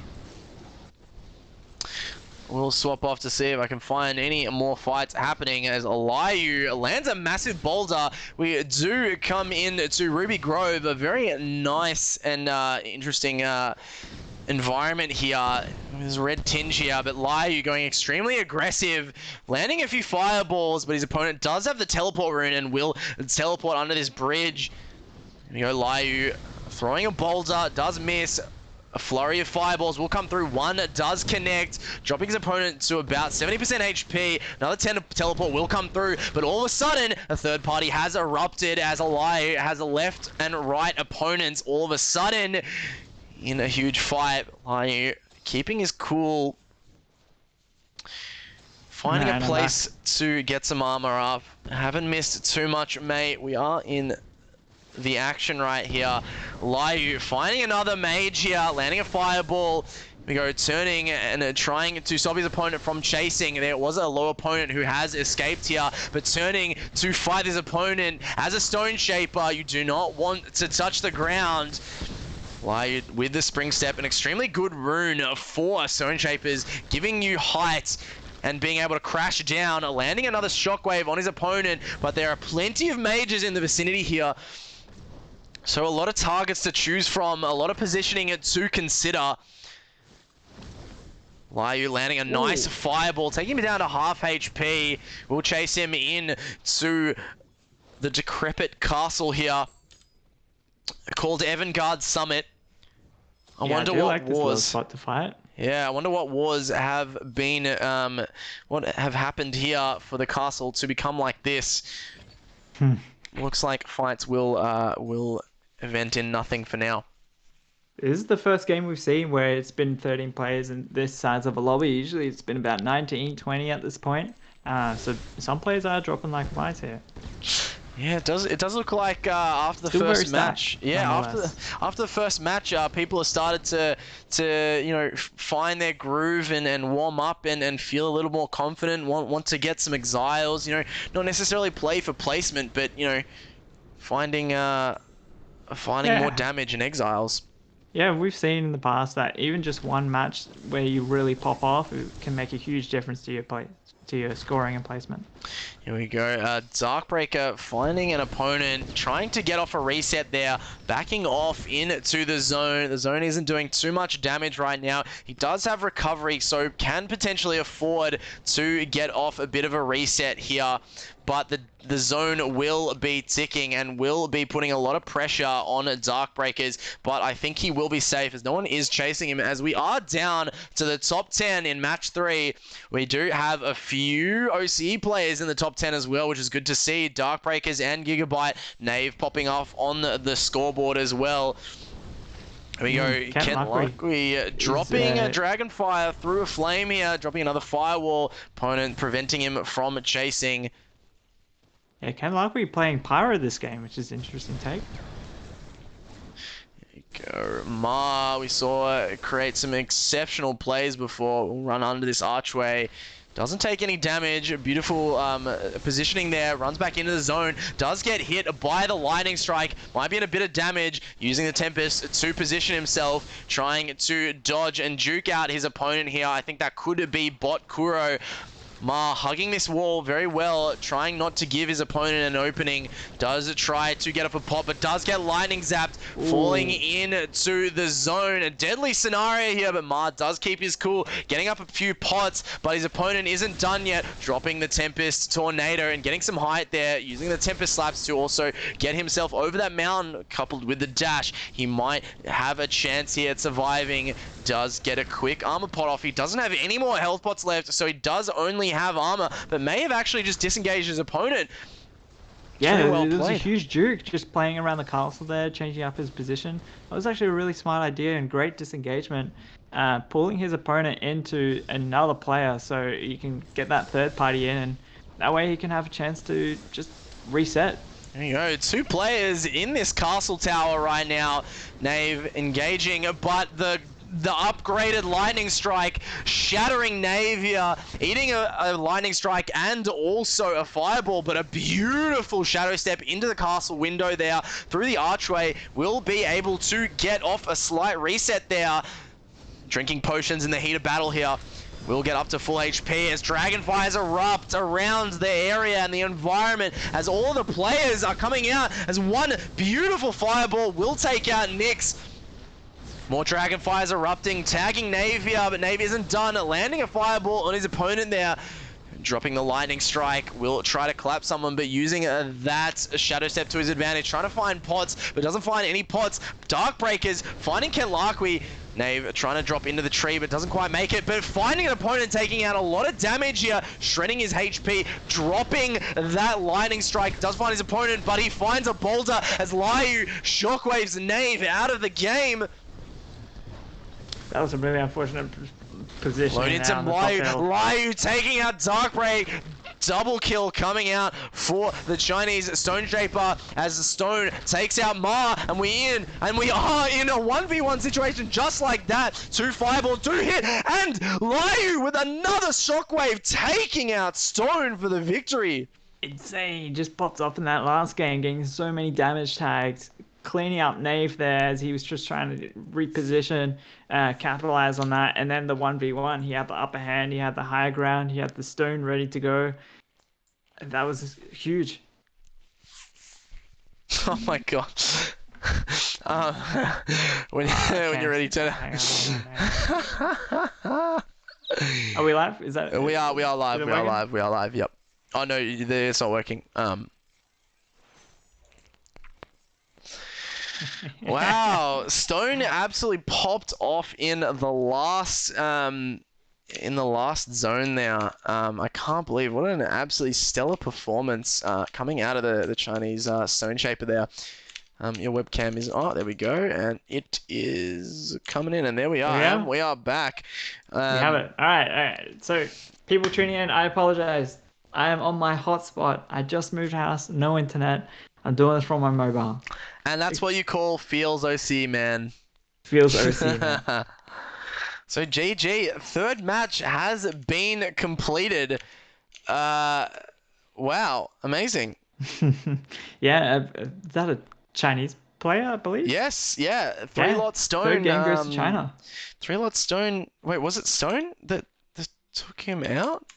Yeah. Let's and took the win. Let's just get a refresher here. 3-lot Stone, second place player, and Lyu coming second there, I believe. Okay, there you go. I think Lyu is actually Moon and Sea. I'm always hot spotting. It feels OCE. It's definitely a feels OCE. Nave having a really good zone there, but Stone just coming out clutch there. I'm really It interested to see. We are past our halfway point. I'm interested to think about who could be winning right now. Yeah, we're going to be going to game four soon. That we have seen first two games have gone to the Japanese side, taking first place in both those, and that last game, China taking the win. A couple of us OCE boys are showing up in the end game. We didn't see too much of Ease, but we did see Dark Breakers and Gigabyte pop off in the last game, as well as Nave getting in the placement points. So Yeah. I think we might see one or two OC boys just take not maybe not a podium, but in the top five. I want to say that's my prediction so far. Um, but I don't know. I guess we'll soon find out. So far, the first place games, first match went to Hot and Herc. The second Mm. match went to Kent Larkwe, two Japanese players, and then the third match went to Three Lot Stone. So we've got two first places going towards the way of Japan, and one first place going towards the way of China. So potentially, OC can come back and make some waves as the Ocean region in the next two And games, but we'll see. and Marge just flexing his muscles in front of us, Oh, hitting three frost shots in a row. The third one being on the player Invis. As he pops the Invis rune, goes over top of the canyon, he still gets the shot to connect. man, That's insane. that was something special. I'm telling you, that was something absolutely special. Definitely gonna have to rewatch that one. Chop it up and ship it into Instagram because, god damn, that was something special. I cannot. I'm so glad I got to witness that. That was a true display of skill, and shows you the potential of what you can accomplish in Spellbreak. Yeah, we one thing I want to point out is we haven't seen any ambidextrous so far, Ozza. I really thought that we were going to see a bit of ambidextrous play. Uh, and for those who are new to Spellbreak or they're not too sure about 1.2 patch that came out, and they have had a new talent where you can have both your gauntlets have the passive abilities as if they are two main gauntlets. So you can have your Tempest, movement of a Tempest player with the alacrity of a Frost player, for example. And we saw a couple of those plays through the qualifiers and our scrim games with Japan and China, but we're seeing a lot of safe plays here. Recovery coming in huge. Scavenger being the body talent that will grant you health and shields on exiles. Or that might be swapped out for further. Yeah, so we One have player. yeah. Mhm, Well, mhm, we've been seeing a lot of runic fluency. Runic fluency, a very strong talent choice, which gives you the mm. ability to cast your rune twice instead of once. So, in competitive, mobility is key and is always the answer to being able to outplay and maneuver to disengage or engage against your opponent. Um, and we're definitely seeing that coupled with scavenging and also recovery. So it's quite a strong build. Wait, does that even work? So runic fluency, scavenging, and recovery. That's 222. Yeah, Yeah, that is it's the yeah 1.2 patch 222 build. So pre that yeah. patch, it was runic fluency, fervor, and thirsty or recovery, either or. But now I this is the see. new meta for when it comes to solos. I think we're going to see those change up when we come to trios in the future. I think we might have maybe one player as more of a support. With I can't speculate. I'm not too sure. So yeah, no, that's the thing. Trios. With trios, we're going to see a lot of different builds coming out. And we also uh, have a lot of pre-formed teams already. So there's something that I'm really excited is Mm-hmm. because China, Japan, and OC is already formed trios teams. So our competitive community across all regions are already gearing up for a trios tournament as they are preparing and forming teams already. Trios allows you to change up builds and try to work as a team instead of an individual in a team. Every part works for a greater goal, really. Yeah, and if you guys missed our trios tournament that we had of OC versus Japan about a month ago, I believe it was, a couple of weeks ago. The We original Region had the Rivalry original, tournament. yeah. We had one team, the VD Longnecks, sitting up on top of a hill. Imagine this. All three players on top of a hill, all three with frost gauntlets.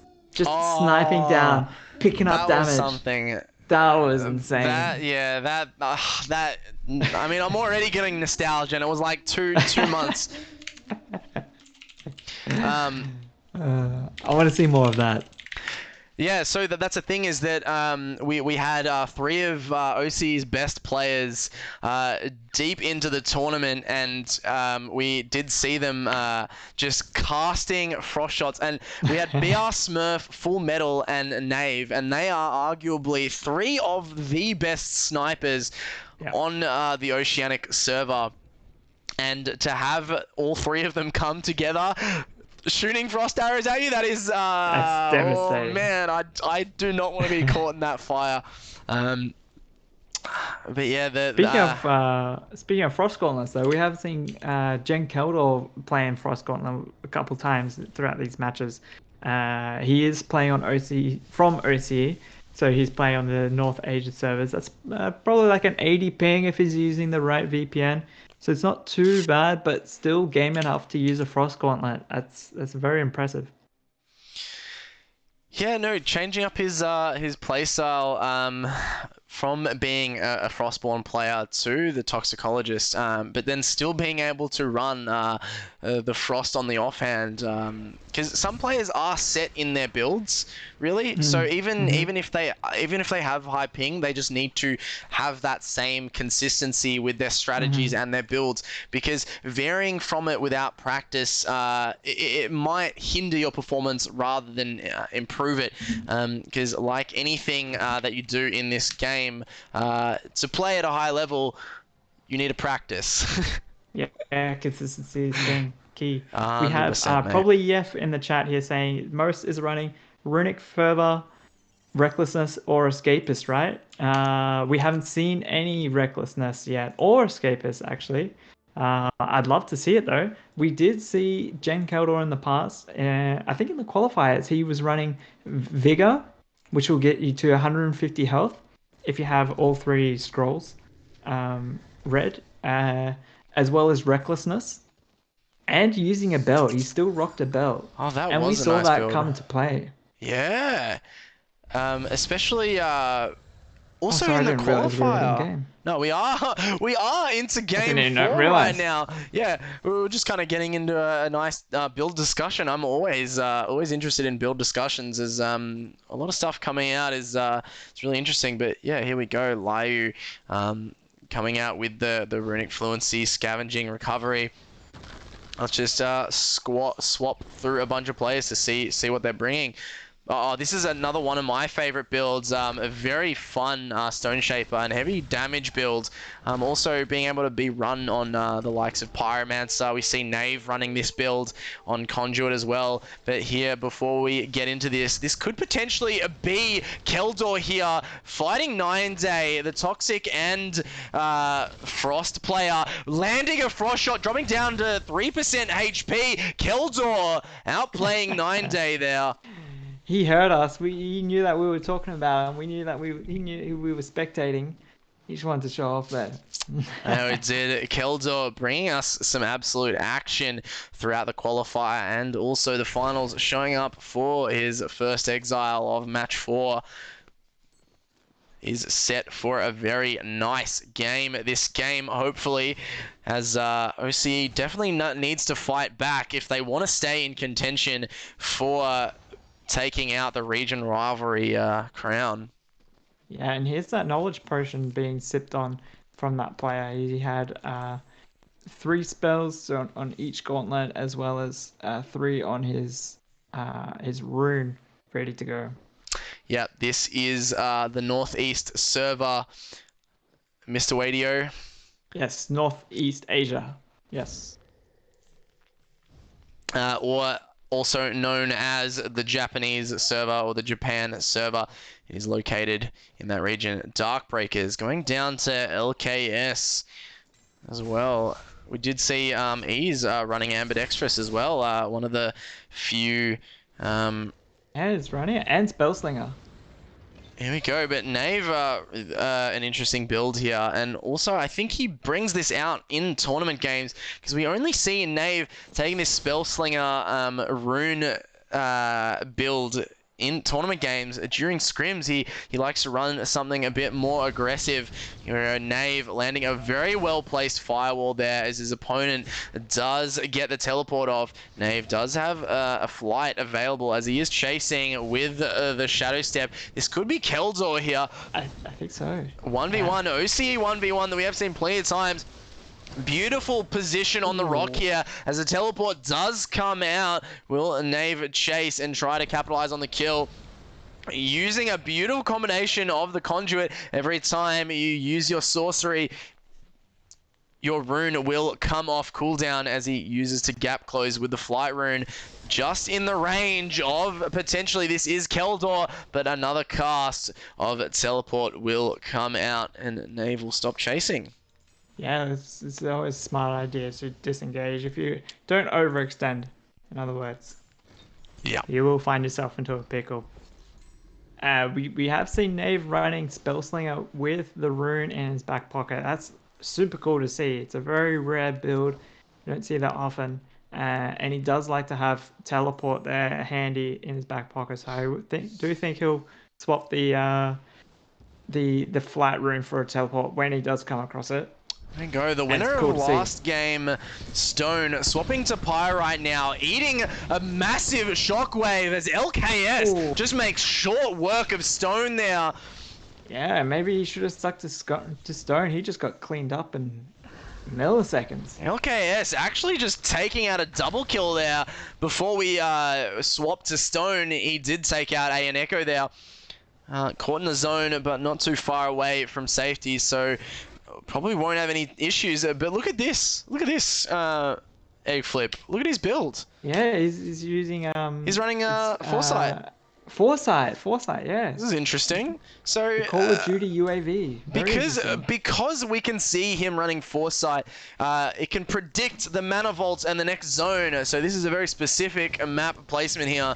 So he might use that to his advantage, but we should stop looking at the map because he is clapping this player as LKS takes out Keldor. Keldor just ran into a wrong guy at the wrong time. Some extremely well-placed shockwaves and a fireball to finish off Keldor. F7 player. LKS is on fire right now. Yeah, Already 5 5 kills to exiles. his name, yeah. Just like Crazy. that. Just like He's that. a Chinese player, I believe. Yes, LKS is a Chinese player. Here we go, Hon Herc. Best player in Japan. Only 0 exiles at the moment. Hasn't found too much action this game, but we'll just continue to loot up. Kuro stuck outside of the zone, but not too far away. Not in any trouble whatsoever. Yef, as we spot. No, okay. Landing. If I haven't seen one. Landing a few nice snipes on a bot, having some target practice. But here we go. There is some third party happening. Yef missing the shot, but Nave taking out Renaud. Nave shadow stepping behind the tree. Nice positioning to stop Yef from landing anything now. Missing another snipe. Yeah, those are the crucial shots that you really want to hit, just to knock off some shields off your opponent. See what kind of HP they're on. As I'm saying that, There we another go. snipe comes in. F7 player landing 2 snipes in a row, dropping his firewall to get that Firefly off. The Dragonfire does come out, but doesn't find his opponent, using the spring steps to continue to chase his opponent. Both players are stuck outside the zone, so added some extra environmental pressure to both players, ticking away as an extra thing to consider. But F7 player will find Pedu going down 11th place. I was almost about to comment that it's not always a good idea to overextend like that into the storm, but here I am, he's proving me wrong. There we go, Ken Larkwe using the invis here, finding his opponent. Fireflies away, might find him, one more will do it. Just misses the last shot. Will use a Firefly to chase himself. Will he be able to find this opponent? He's extremely low here, breaking the invis to try and find that last hit. He does see a legendary rune now. He pings it for himself for later. Maybe Ken Larkwe will take that legendary flight, but decides to opt out as another mage is shooting fireballs at him. Maybe he might consider running it. Here we go. Was that the same player? It might have been. Did get a sly reset off with half HP there. This is a Stone Shaper. Ken Larkwe using the invis very well, getting right in the face of his opponent, throwing some fireballs, but doesn't quite connect, dropping the Thunder Strike. Fireballs still coming through, and will find the OCE player. He's going down to 10th place, but just like that, LKS finds Ken Larkwe as LKS picks up his 7th exile for the game. Stone Shaper coming in absolutely huge right now, landing another Shockwave, followed with a whole bunch of fireballs on the pursuit of this mage. Double Boulder comes out. 1, 2, Boulders connecting and dropping him down to 10% HP. One more Shockwave or Fireball will take this opponent out. Potentially it might have recovery, a nice Firefly coming out to disengage and get himself back up that mountain, but LKS using the spring steps to get up the mountain as well.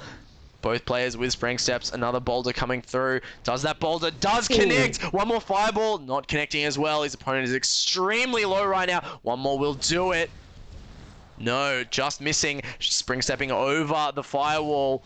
LKS doesn't have a Firefly of himself, but still on the pursuit. Another boulder comes out, but Yef finds the F7 player, denying the exile. LKS might be extremely annoyed here, going ground slam crazy on Yef, but Yef finding a massive third party coming out as LKS does find the kill in a third party. 56% HP as the recovery is coming through. 6 players left in the game right now as everyone is fighting each other. LKS could be in a bit of trouble here.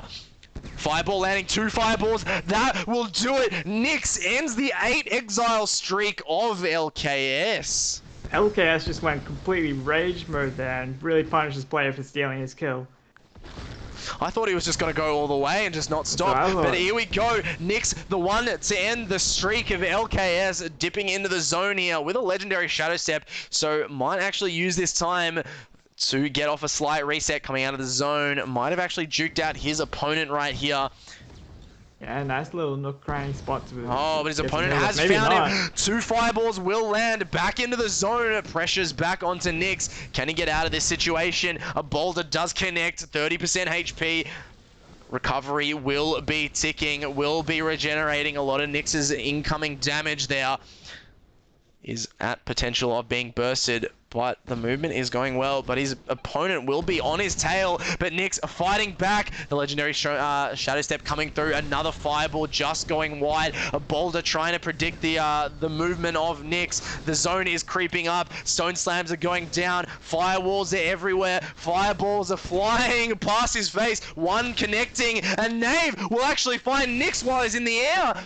Nave found the perfect position there, most likely on an island, taking in the third party. Extremely well played in a top 4 situation. 2 exiles, might look for the next exile here, but decides to take the rock, standing on the rock, being extremely safe here, trying to land a few zaps. Caught between 2 players, but he definitely knows someone is over there, but will get a bit of a reset off. healthy he is here, just taking out the little high position in between the two players, making sure his awareness is all good. No one else is around him. But Knave isn't done yet. In a heated duel between this mage, does have two shadow steps at his advantage here. Does take the time to drop a few combat pots. Does see that legendary flight there and trades it over. Yeah, we saw that before, but was unable to be taken. I think it was by Ken Larkwe, potentially. Was that who it was? But nonetheless, it was not being able to be picked up by anyone, and Knave has just found it. Here we go, found an opponent. His opponent does land the first fireball there. Knave hovering up in the air. We've only got 4 players left as the final zone completes itself. Does Knave get tagged? Knave does get tagged by a 30 damage tick. But recovery will be ticking. He is maxed out there. He does not have any safety to be able to hide there. Flies up into the air as lightning bolts are flying past him. But it looks like the other players are fighting each other. They have lost sight of Knave. Knave might be able to get a bit of a reset off. He only has 3 pots left, and they are small pots, so this might be the last of it. What a disengagement. My anxiety just went through the roof as soon as he got caught in that little hut. My god, Knave dropping on an opponent, missing some crucial fireballs, getting one off and then instantly flying into the air, but Kuro will take down Knave for the 4th place finish.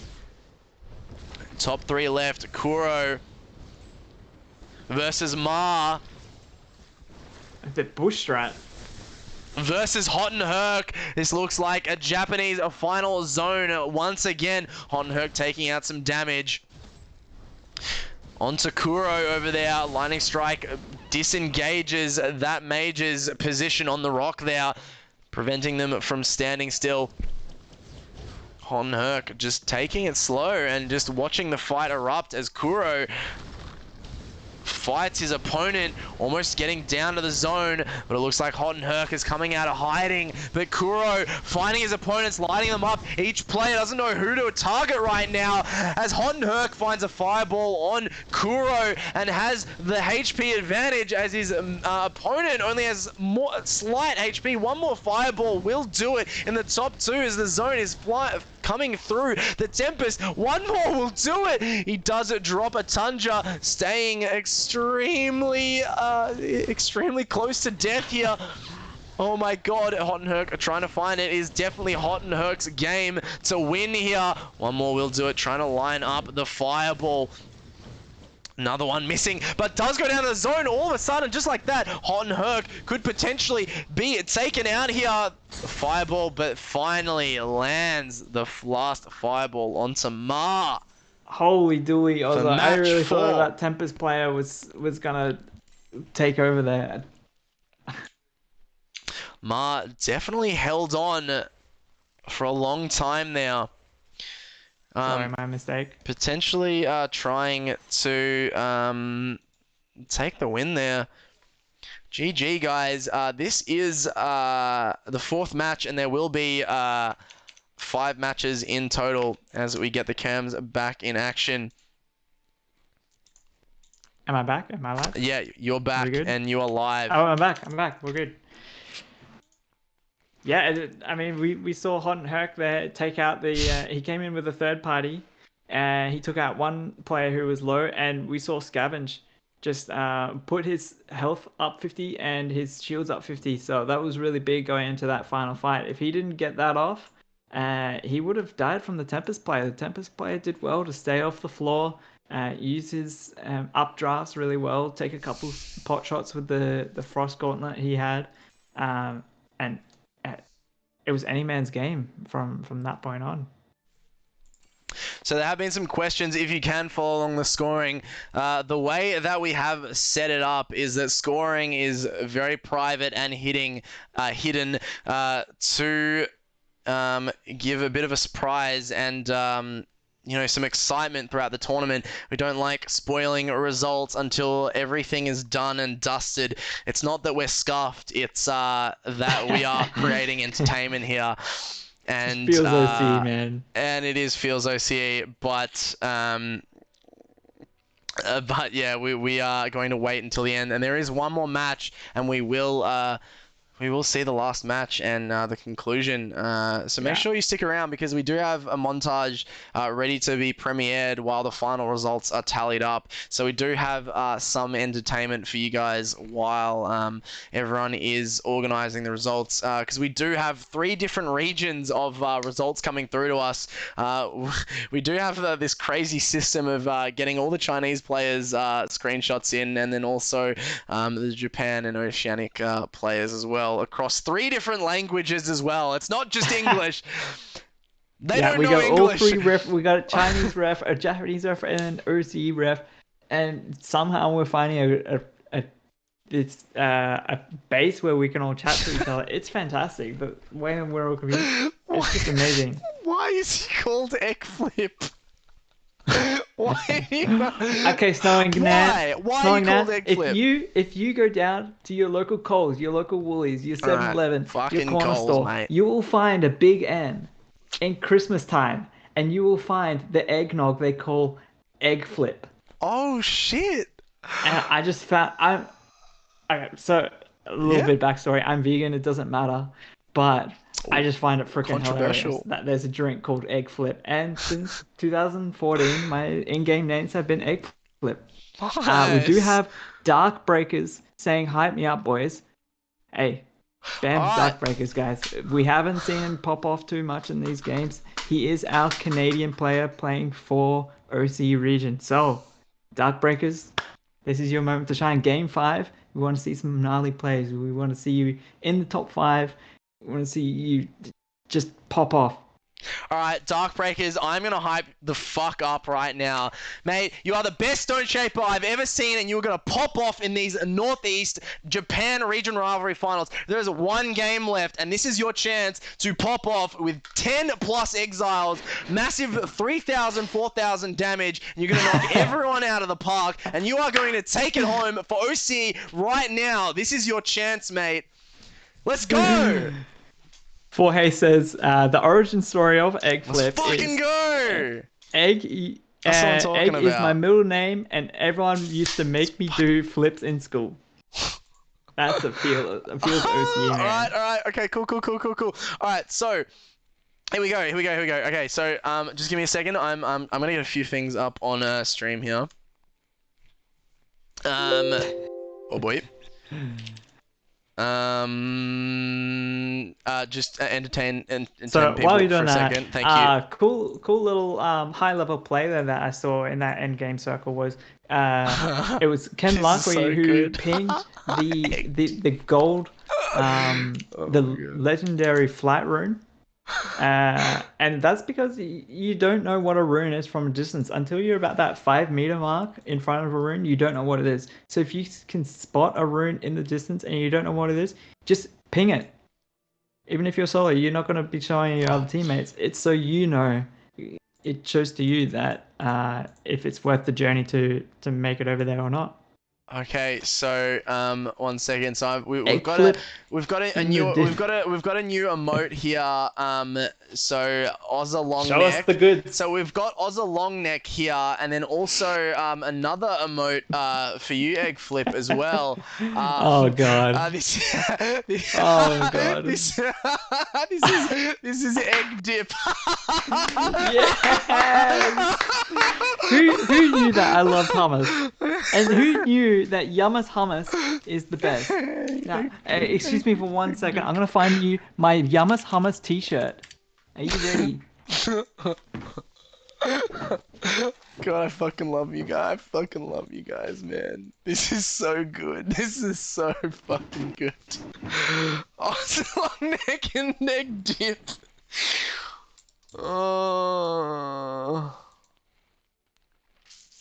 What the fuck have I walked in on? This is just some feels OC man stuff. Alright, I'm back. Hello, mate. G'day, mate. Hey, how you doing? Oh, I see you got a VB long neck there. Hey. Oh, good to see you. All right, on you, mate. Keep going. Oh, Egg Dip. Good to see you, mate. How you fucking going? Alright, okay. So Yeah, I was just quickly, saying to the Ozza. missus that I love some hummus as well, but you know, it's not doesn't beat a VB long neck, that's for sure. Anyone for Oh yeah, my. okay, all right, hit me with it, hit me with it. What are you saying? Okay. Cam back onto myself Oh, real all quick. right, okay. One sec. All right, let me just minimize this over here. Put this above here. Put I'm happy to take this this. over for the rest of the tournament though. Put Well, this after over this here. little bit. All right, and Ozza and Eggfoot. All right, and we're This back. is We perfect. are back. It looks like these are gonna be our three emotes. Okay, yeah, nice. So,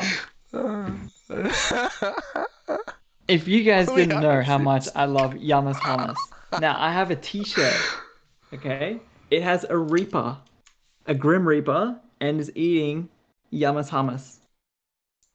Oh my god. What? That's actually amazing. It's a Grim Reaper eating Grim Reaper Yum's eating hummus. Yama's hummus. Now, when this post got posted on Instagram, it went a little bit viral, and Yama's hummus What? said, "Nice t-shirt." Oh, nice.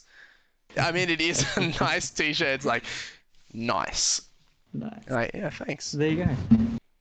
And Yama's there you hummus. go. Yum's hummus. Yeah, there is no way. Oh my god. Oh man, this is amazing. I love this so much. So we are into the fourth match. We just completed the fourth Fifth match right match. now. Yes. So we are getting ready for the fifth match. So who did we end on right now? For the fourth match, it was This is not going the way I expected. Our professionalism is through the roof right now. Ma when it came down, Ma came second, right? Yes, and Hot and Herc took the win. So that's two Hot and wins for Herc took it. him. Yeah, so Yeah. Hot and Herc's got two He's wins at the moment. yeah, he So took the win on game one so and on game four. judging by the first place finishes right now so far, that Japan has taken three wins tonight. First Yeah. place wins. So I guess it is, relatively safe to say that Japan is definitely in contention for the region rivalry victor here, and potentially And a Japanese player might even take the MVP as well. yeah, you could be right. It might even be a whole podium of Japanese players. Yeah. We might see OC coming third out of the three regions in total. We haven't seen Nave pop off too much. We did really expect him to carry the OC for us a little bit, just because he proved himself to be playing at such a high level through the qualifiers. He got the most points out of anyone in any region, uh, capping over 1900 points total. And but we have heard word that he got his wisdom teeth out just a couple of days ago. That could be making a slight effect on his gameplay. We're not too sure. Um, but Yes. hey, So he's still showing up. He's getting kills. so the main thing is that Nave did I think have a tooth pulled out, or maybe his tonsils or something. Um, but yeah, Oh, he's that might be impinging on his ability at the moment. But nonetheless, if this tournament doesn't go the way of OC, I'm so sure we will come back to fight another day. There will be plenty of opportunities. Believe me, guys, this is only the beginning of hey, I'm trying to Spellbreak. figure out how I can use my Twitch Prime sub for the channel. Can you tell me about that, Ozza? Anyone have Twitch Prime at the I'm ready? actually the worst Any Twitch person to Primers? I'm actually the worst person to talk about Twitch Prime because I have no idea how to use Twitch Prime I whatsoever or can't how it figure out works. where to do I it. am an official partner of Twitch and I just yeah. But definitely use your Twitch Prime here because that's a thing that you can do apparently to get a free sub for the Spellbreak Oceania. And some of these emotes that I think we're going to be adding, Feels OCE Man, Ozza Long Neck, and Egg Dip. I love it. The noob score. Definitely coming the way. Okay, but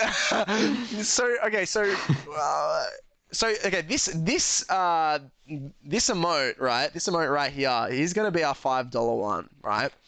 Love it. But which one? This is the $10 one, and egg dip is the $25 one, right? Oh, that takes the top tier. Because the way that I see it, right, is that VB, you wouldn't pay $25 for a VB, right? Oh, of Um, course not. yeah, That's so the exactly. whole But swag. for some top tier premium hummus, especially egg dip, um, A you kilo would, of it, by the yeah, way. you would pay top dollar for that. A premium, in Yeah, fact. you would pay a premium for egg dip. 100% you would pay that. Fucking hell. So if we do actually manage to unlock more emotes, I'm not 100% sure how affiliate goes because, I just became a partner and I got unlocked a million emotes and I haven't even used any. But the main thing is that the more subs that we do get, the more emote slots we will get. So to begin with, we may add these three emotes into different tiers, but as we get more emote slots, we will be able to drop these down to the $5 tier. Oh, And there it is. There is my sub. It is not a Twitch Prime because I couldn't figure it out. But thank you ah, so much. Welcome to the Spellbreakers, VOW Spellbreak community, Mr. Eggflip. yeah, thank you, thank you, thank you. Now, We any of you who do choose to support the stream, all our proceeds do go to future tournaments. So everything gets put straight back into it.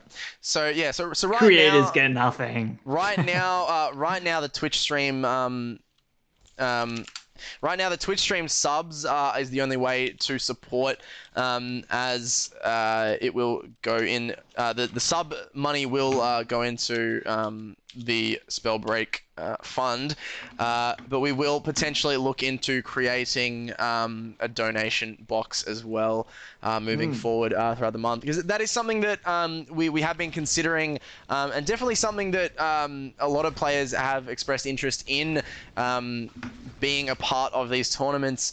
But at the same time, it is definitely something that we want to get right and make sure we have proper structures surrounding that. As much as this stream and this community is a bit feels OCE, man, we do our absolute best to bring you the highest level of professionalism when handling sensitive subjects like that, in terms of the integrity of competitive Mhm. spell break. We have no tolerance for any form of cheating or griefing, or anyone trying to ruin the experience of others. We We just want want, everyone to have fun. yeah, We get that's some what we new want to do. names into our scrims. Anyone is welcome, and we want them to feel included. Anyone in our Discord servers, you can go Discord. We Thank host you. we host scrims weekly. Oz just mentioned that we're going to be doing trios next, Thursdays Yeah. and Fridays for our upcoming trios tournament, unannounced but in the works. So keep peeled on that. So yeah, for you viewers right now, you get to know about our upcoming trios tournament that is in the works. An announcement will be released on Monday. Um, Monday. yeah, so we Nice. already, if you do want to join the VOW Discord and look at the schedule currently, you will be able to see that we do have trios scrims planned every Thursday, Friday, and potentially a few Saturdays as well, depending on how things are running. But if you are interested in joining a team, or joining up your team, VOW Spellbreak is your place to meet people and learn the ways of Trio. The Trio's Crashy, mate. Yo, Actually, coming in with the tier one. thank you Thank you very for the much. sub. Oh, we appreciate the hell out of you, mate. Insane. Now, Uh, Crashy, while we do have your attention, who do you think is going to be taking the first place who's in gonna this take it out? game? This game, by the way. So if you just tuning in now, we have one game left. Much This love, will be mate. our game five. Japan has taken game one, two, and four, and China took game three. So this is potentially OC's last chance to show up big in a finals match. Previously, I did hype the fuck out. Well, I mean, we both hyped the fuck out of Darkbreakers. So we gave him Yeah. some extreme energy here. You know, maybe he gave himself a few slaps in the face. You know, all right, let's go, come on. Yeah, We're gonna splash do some this. water on himself. Yeah, just so I can really just like invigorate Yeah. himself. What time is it in Canada right now, do you think? 6 a.m.? 8 a.m.? Something crazy. Maybe. Insane. So when I was making the Reddit post to announce the finals yesterday, I did try to put in the Eastern Daylight Times, which is I believe North America East, and it was a 5 a.m. start for them. So if that goes anything, 5 a.m. yeah. Wow. Wow. And he's still showing up with kills on the board, Yeah. getting placement, getting the damage numbers. Speaking of damage numbers, And here we go. It was hot and no, it was LKS in that last game, ending with 8 kills and a kill stolen from him. So LKS he's gonna just- have an oh my insane damage God. number game. So yeah, he's gonna have high placing. Oh Ozza. my God! We got a Team hype train. Ozza. Oh my God! Gifting a sub to Nave. For those of you who don't know who the identity of Go Team Ozza is, that is my dad. A very big supporter of myself throughout my entire career, and he's definitely watching at home. Yo, Skunk, So big please. shout out to you, much love. Also, I know Mum's watching too. So thanks guys, thank you for the support. I appreciate it a lot. Huge shout out to Oz's dad. Five subs as well. Skunkly gifting to Prodam, Froyu, Jarko, Miss Zero, and Pedu. Welcome to the community, the stream community subs here. Thank you so much, guys. Oh my God! Big shout out to Mum and Dad there. Oh hey, man, I'm getting all sentimental again. Huge support, guys. That's all on the road to unlock our next sub. That would be Ozza Longneck. That will be the Ozza Longneck and the egg dip. Oh, here we go, Shark. What's going on here? What is definitely going on here? What happened? Yeah, he's on Caster's Rock. What's he doing on Caster's What Rock? happened here? Caster's Rock. He's found Caster's Rock here. It's just. All right, we'll come back to him later. See how he does throughout the rest of the game. Kissways, a few extra players are joining the lobby for the last Region Rivalries match. Yeah, you'd love to see that. I haven't got any confirmation, so I think this will be the main lobby, but it looks like a whole bunch of different players have joined us. We might not be seeing too many of the Region Rivalry finalists. Kuro, we've seen play a lot of the games tonight, as well as Yef participating, but not a part of the finalists. August as well. It's almost like we're in a scrim lobby right now. Yeah. A lot of talent August coming 16. through. We've seen him show up a couple times in our scrim lobbies. We do have speculation that he's forgotten his birthday, so he just made his name August 16, so he just never forgets. Oh, Darkbreaker on the feed here. Double kill coming out for GJ and Kiss Waste. My God, I think the pep talk might have actually worked here. Here we go. Yeah, The chat Remember, wants hype up dark. Darkbreakers. Yeah, the chat wants dark, and almost like it was written in history already. The next switch just swapped over to dark here. So maybe I guess for the rest of the game it is a dark stream, but I couldn't do that for the other players as much as I am a huge fan of dark. Want to swap? We'll cycle through every player. On Herc. In a bit of a hustle fussle. Looking for the player. Frost shot does miss, falling a bit short. His opponent going back, fighting back here against Hot and Herc. A bunch of fireballs landing, stripping Hot and Herc's armor off. No, Hot and Herc doesn't have the Firefly yet. Not being able to dash away. A bit of an awkward moment there. Does get shocked. This might be the end for Hot and Herc as Nyx takes him out. Yeah, that was rough to see. The Firefly, I've made that mistake many times myself, thinking I have Vanishing Mist unlock and just walk through my own poison clouds. He did have only a common spring step there too, so that wasn't really helping it in very much either. Yeah, with the nature of BRs, it is very hard to fight early game, especially if your loot hasn't randomly given you what you want, really. And look at this loot here. He's got a legendary frost. I Is that know. 5 tundras? That is 5 tundras there. He's already dropped one as he is in a fight against a Stone Shaper and a Pyromancer. All of his armor has been stripped there. Both players are trading fireballs, but this player just traded a boulder and a fireball, taking him extremely low, but the recovery will be coming in clutch, regenning him back up to about 50% HP. In fact, it will be 50% HP here and might actually give him a chance to get a reset off here.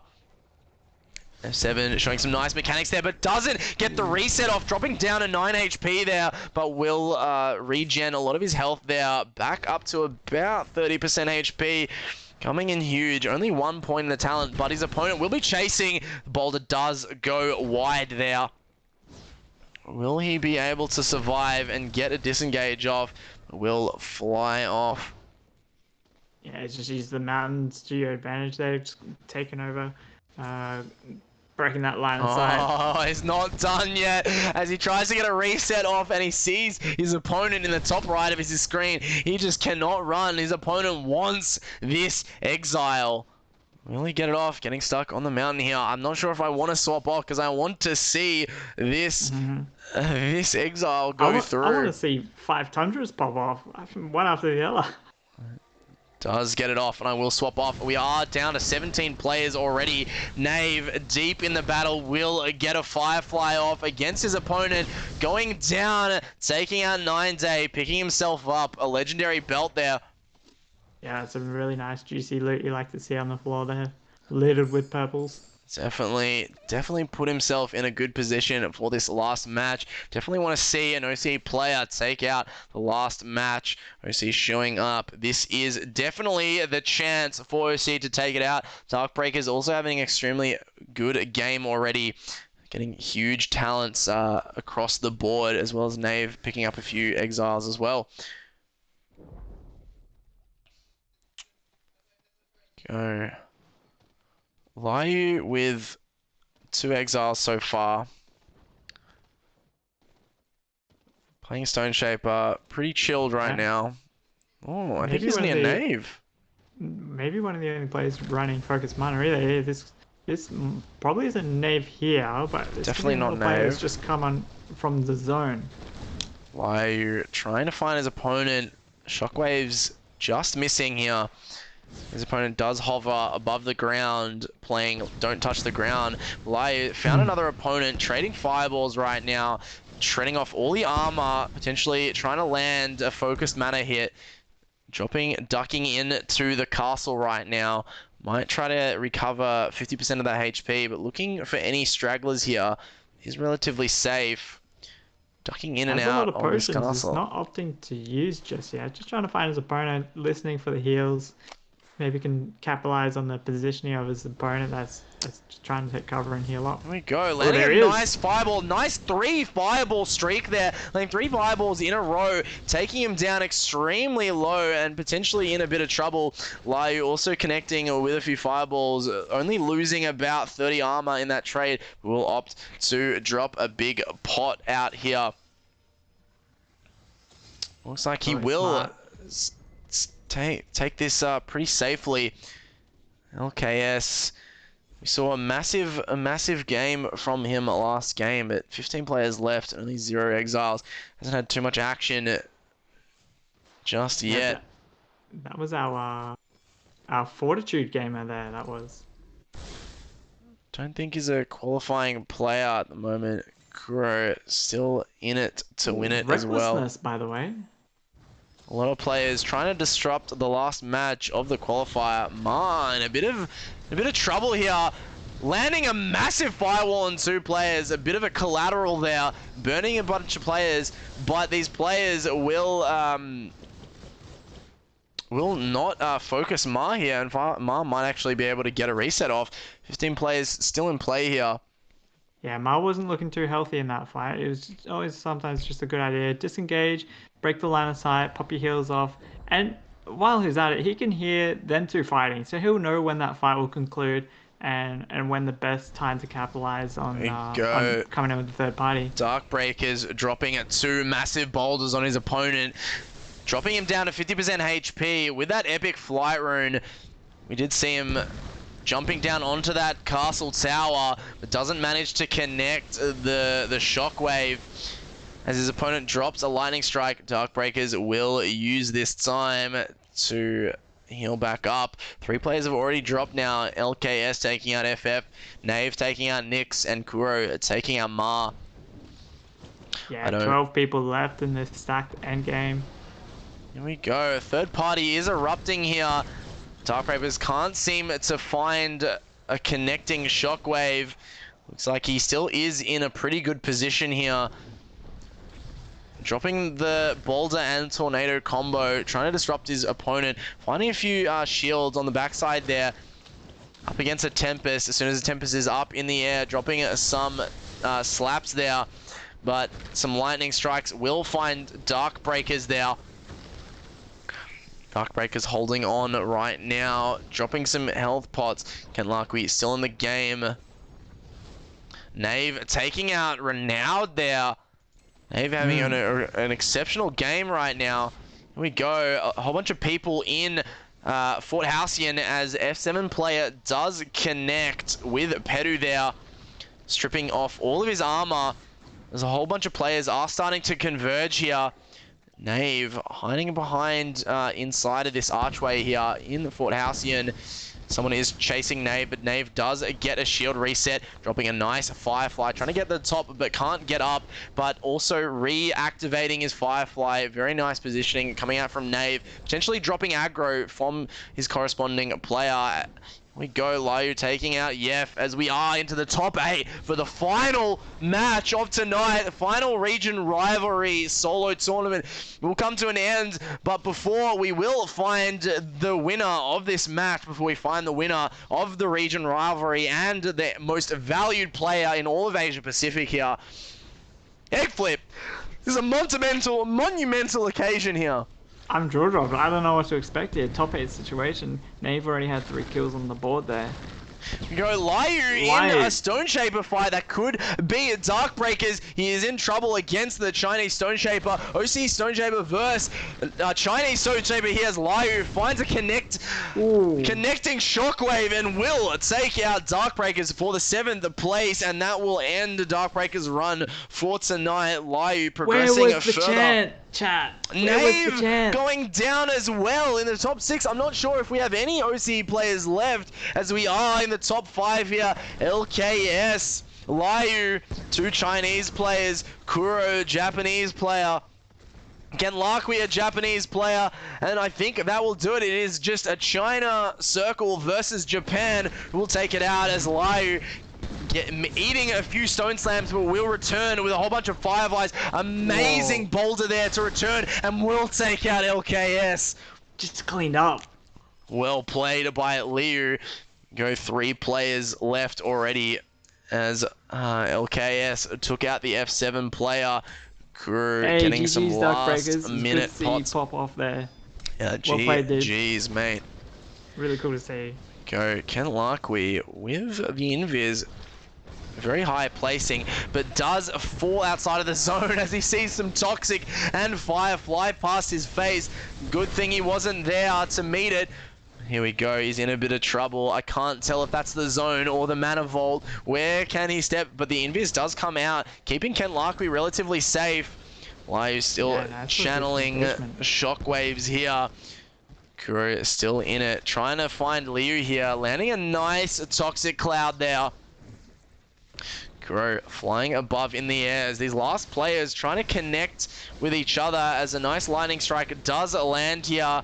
Kuro going outside of the zone as that Manifold is very disorientating there, eating a 30 damage tick, eating another fireball, dropping down to 4% HP, and Lyu will take out Kuro. So it is Lyu versus Ken Larkwe in the final zone, and Lyu take out Ken Larkwe. That was him showing that he wanted to take the win from the last game. Last game, Lai took. Oh no, that was LKS that popped off last game. I'm getting mixed up between these Chinese players. Either way, incredible display of insane performance all around. China players popping off, showing us what's up. We haven't seen them too much. And Japan, I mean, turn your webcam on. It's like the whole.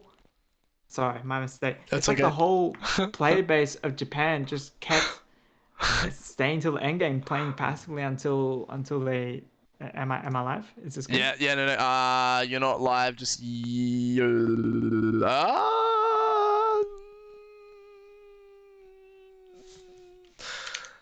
almost there. Are we there? And we're there. All right, and we're good. All right, continue. There? Okay. I apologize. I'm all good. Hotspotting from my mobile. I just moved. This is what I'm dealing with. Yeah, you don't have to apologize. We've done incredible work tonight, mate. Yeah, let's just keep it rolling. Yeah, I can't believe we just saw Japan pop off on every single match, consistently in the top 3 situations. Okay, so we are going to take maybe a little bit longer than we have in between games, just for the final tallies. We want to make sure all the points add up correctly. Each referee for each region is taking over the point tally for that respective region. We did get a player short. We had Kingless drop out after the first game. He's been having internet issues. Should have gotten the hotspots, to be honest. Should have got the hotspots, mate. But I don't know. Predictions, Ozza. What do you reckon? So my predictions is from the consistency throughout tonight and from what we have seen, I definitely think that exiles and damage are going to be a big factor here. For instance, like we saw, LKS had a massive 8 exile match, placing about 4th or 5th. So that's a lot of points going into one game there. And a lot of damage. I will refresh the rules here. So it is a mixture. So for instance, 5 placing 5th will net you 100 points, and plus the extra 8 exiles will also bolster up into the 200 range for a finish like that. So that will be a huge indicator. But my predictions, my analyst predictions is definitely that OC is just way out in front with 1 billion points, and just no one can catch them. No, but seriously, yeah, no. Come on, be polite, be respectful to the Japanese. They did get near. They got 999,999 points. We just got them by 1 million. Yeah, no. Anyway, so my predictions are that it will be Japan taking out the win, China placing 2nd, and OC 3rd overall. But the MVP of tonight, thoughts? I'm not too sure. Maybe? Oh, maybe. I'm kind of. Ken Larkwe had some really high placing games. Ken Larkwe had some high placing games. He had some good plays, some nice kills. But I am kind of leaning towards the winner of the last match is escaping me now. The whole internet struggle I've had, it just escaped me. Lyu ended up winning. Sorry, game 4, game 1, and game 4. Game 1, Hot and Herc. Hot and Herc. I think Hot and Herc is going to be the dark horse here. We haven't seen too much of in terms of kill numbers, so he could potentially take it home. I'm not too sure. Yeah, we had a big game coming out from Stone, because that's the thing, is that we didn't keep track of the consistency of placing and and Hmm. exiles coming out from a lot of players. We only saw, the players coming in at the end, such as Hot and Herc, Ken Larkwe, Pedu, Stone, Liu, Dark Breakers, and Knave. As well as Gigabyte. We didn't see too much of Full Metal, Keldor, or Ease, but the ping difference for OCE players and also outside regions of Japan are very hard for our players to adapt. But yeah, I think Yeah. it could be really You, anyone's game, honestly. yeah, you do have to take the latency into consideration. Most of our OC boys did opt to use either Pyro, Stone, or Conduit on their builds. Um, Rematch you and you OCE, tend to yeah. see rematch. Let's just rematch all 5 games. Fisticuffs, yeah. But the reason why these last final tallies are going to take a little bit longer is because one match for each player is vetoed. So if you have a bad game and you just want to write it off, that's okay. You cancel that game altogether. It's your top 4 games out of the 5 that count towards your points, and that goes for every player. So it just brings the RNG aspect out of BR, dwindled down that little bit, so everyone has more of a chance. All right, everyone's getting a little restless. Let's play the montage so we can get into the final Sure. results. We do have a graphic being prepared by our designer first, so we are going to have a professional graphic without just a scuffed, screenshot of a spreadsheet. But anyway, this video that I'm about to show you was created by our talented and amazing editor. Thank you so much for getting this out for tonight. This is a qualifier montage from the OCE tournament that we held last week Also, on we're getting some Saturday. resident sleepers. They want to see the content. I'm coming. I'm building it up, man. Give me a second here. All right. Enjoy, guys. We will be back to give you your finalists and winners of the night right after this. So stay tuned, guys, and enjoy. Oh, we don't need that text. All right. Enjoy, guys. We don't have Welcome, stream everybody. delay, so welcome. Ask us questions. Go on ahead. There. Ozza, tonight is a monumental evening. Oh my This is god. huge. This is Spellbreak history for the OCE region. This is a massive night for the Asia Pacific Oceania region here. Tonight, we are going to find the top 7 best solo players from Oceania to meet Japan and China in the Region Rivalry solo finals. The VB Longnecks. Here we go. Ease, the Pyromancer from OCE in a battle against another Pyromancer. Toxic Slaps and Fireballs landing against his opponent.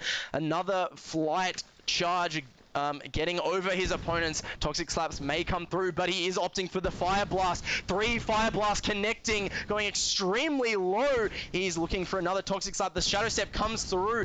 Both players going extremely low. FD 204 going down, but Ease 3 HP. Go bots have placed higher than human players. There might even be another bot here. No! Green Egg! Sniping Ease! Off that backside. Here we go. Vubi in a 1v1 between Green Egg just after Ease goes down. Green Egg trying to get the disengage. Ruby has a proc of his dash chasing after Green Egg. Players are going to start running into each other. There are 4 players left. Green Egg meeting a boulder, a stone slam to the face. Dark, one of the North American players, dropping Green Egg and has made himself known in the top 3. He's taking his time and letting Vubi find Knave here. Knave lighting up Vubi, the Stone Shaper, but Vubi is going aggressive onto Knave, throwing fireballs, but Knave is finding Vubi with his electric shock, and 2 fireballs will do it. But Darkbreakers is taking his moment to throw 2 boulders, and Darkbreakers might actually just take the first game here. But Knave fighting back, landing a huge shockwave there, disrupting Darkbreakers. Here we go. Knave trying to get a big shield off, but it is denied by another boulder. 1 shockwave can take out Knave. Darkbreaker's trying to get the high ground on this rock. Knave throwing fireballs, and Knave will take it out. Knave, probably one of the tournament favorites, as we were touching on before. Probably one of the most exceptional players I have seen, and someone who is always challenging and pushing everyone to their limits, because I know you've probably gone up against Knave. I've gone up against Knave. When you see his name in the game come up on that feed, you're just like, oh shit, oh no. And when you get hit by him, you know you get hit by him. It's like a steam truck. But does take the time to drop a large armor shard. Does get it off. 50 armor will be regenning for Geo, and he may just want to take this fight. Does land a nice frost snipe, taking out all the armor from his opponent, shredding it down to HP. A nice frost slap, a short charge of his flight, 2 toxic slaps, 3, 4. Oh my god, Geo is just absolutely shredding this opponent with toxic slaps and wind slaps as well. A tornado just devastating his opponent.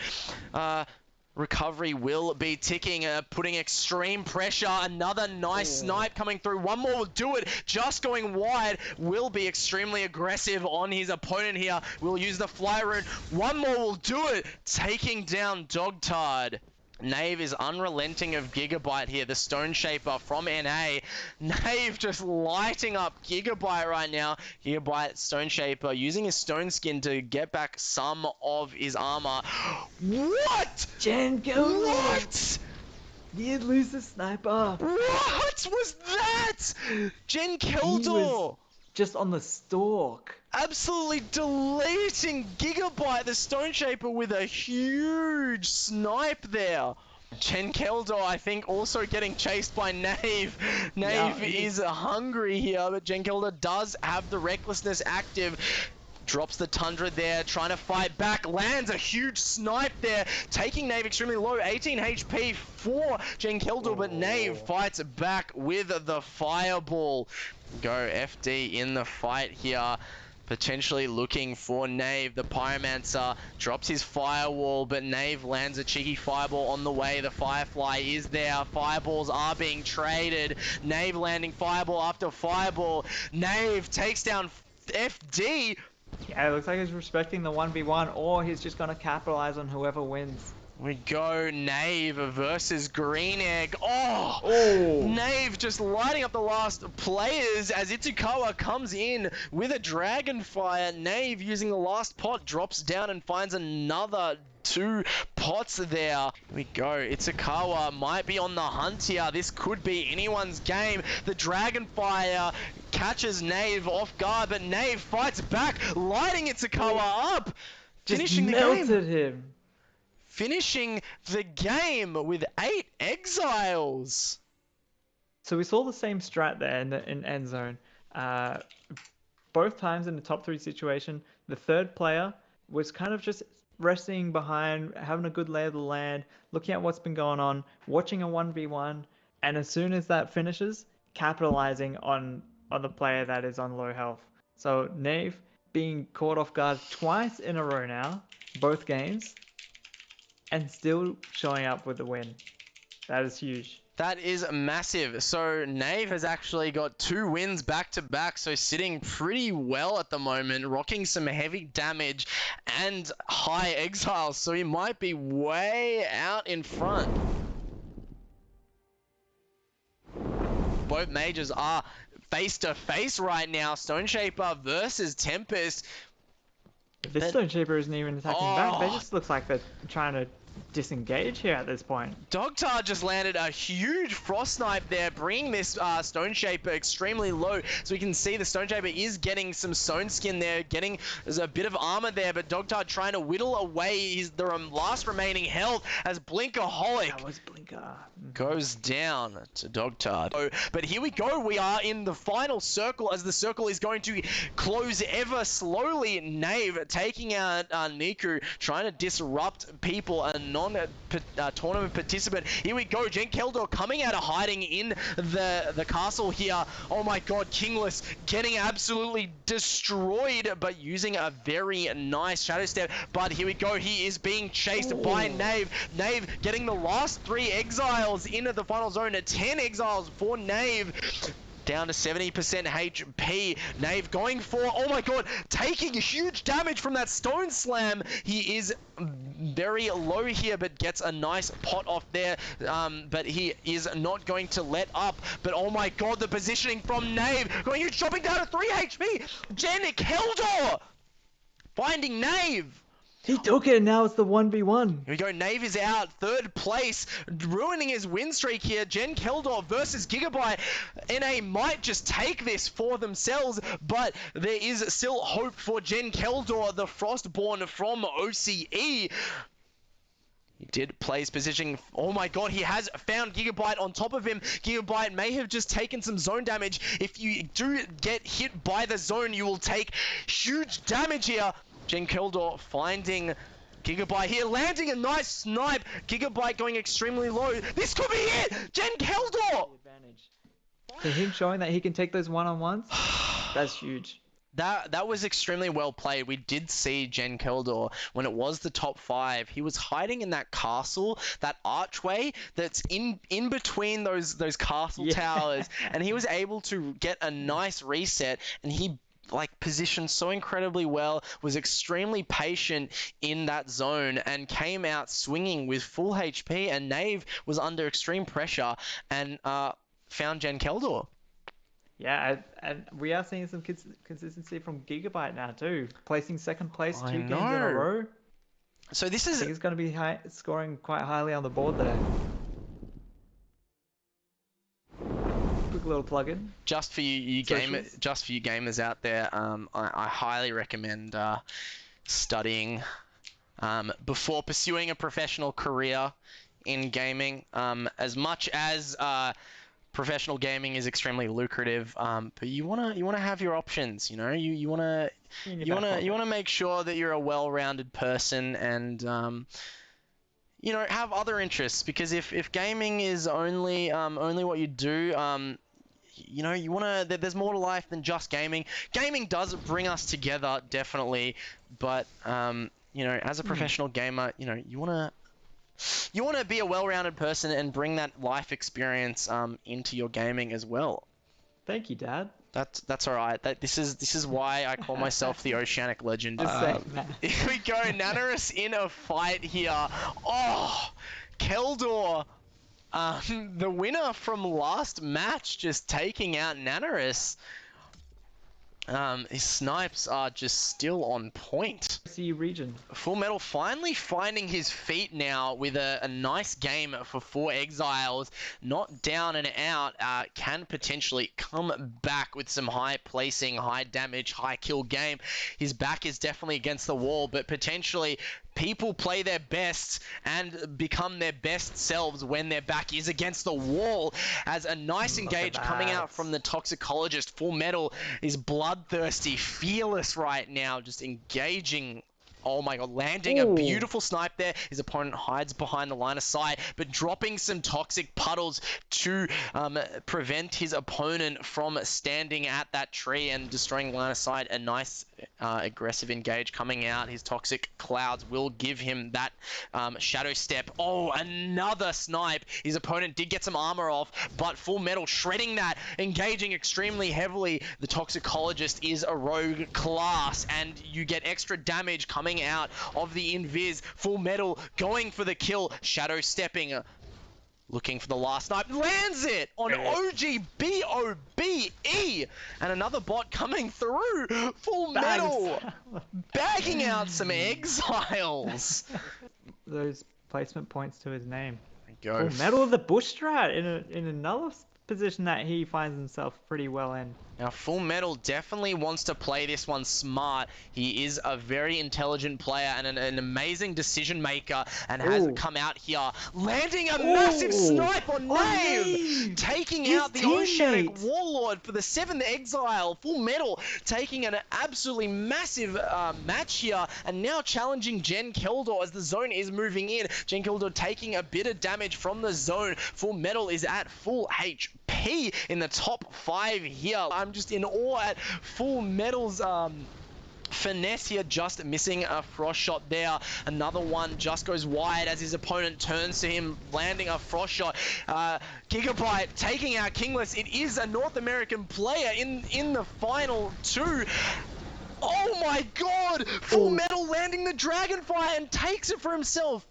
that 10 could have been exiles. either. So I need to just say amazing work, Full Metal. He's actually had a rough night tonight, missing a qualifying match as well, and that will be vetoed. But this is the showing, and I am just fucking an absolute pure respect for that man, showing why he is in the best team in Oceania, VB Longnecks. So fucking cheers to you, mate. Playing as a Tox main gauntlet too. I'm even more of a fan now. Oh, mate. And as we were saying, people chanting Darkbreaker's name, he is on the kill feed taking out Ians. Oh, yeah, it's one of the OC community's veterans. By the way, for those that don't know, Ease makes some amazing montages. If you'd like Ease, please drop your YouTube channel in the chat. I would love people to go follow him and support this guy, because he is an absolutely lovely person and an amazing player to boot. Did you just see what I saw? No, I didn't. I was just too busy praising Ease just for being a fucking god, but yep. So Wizfay just got a tag on Ranger Donovan, and Ranger Donovan, did he just fall into a fracture? Did he get fractured? Is that what I just saw? I saw Snipe. I fell into the fracture. To get him to half HP, and then next thing, Wizfay got a kill notification. Gigabyte was on a mountain. Is a very good place. Oh, Full Metal. Oh, beautiful snipes at here. Tempest is a very mobile class, and a very floaty one at that. We go against a toxicologist. As you can see, the puddles are sticking to the ground. Toxic, oh my god, he's stuck in that flame tornado, just absolutely deadly.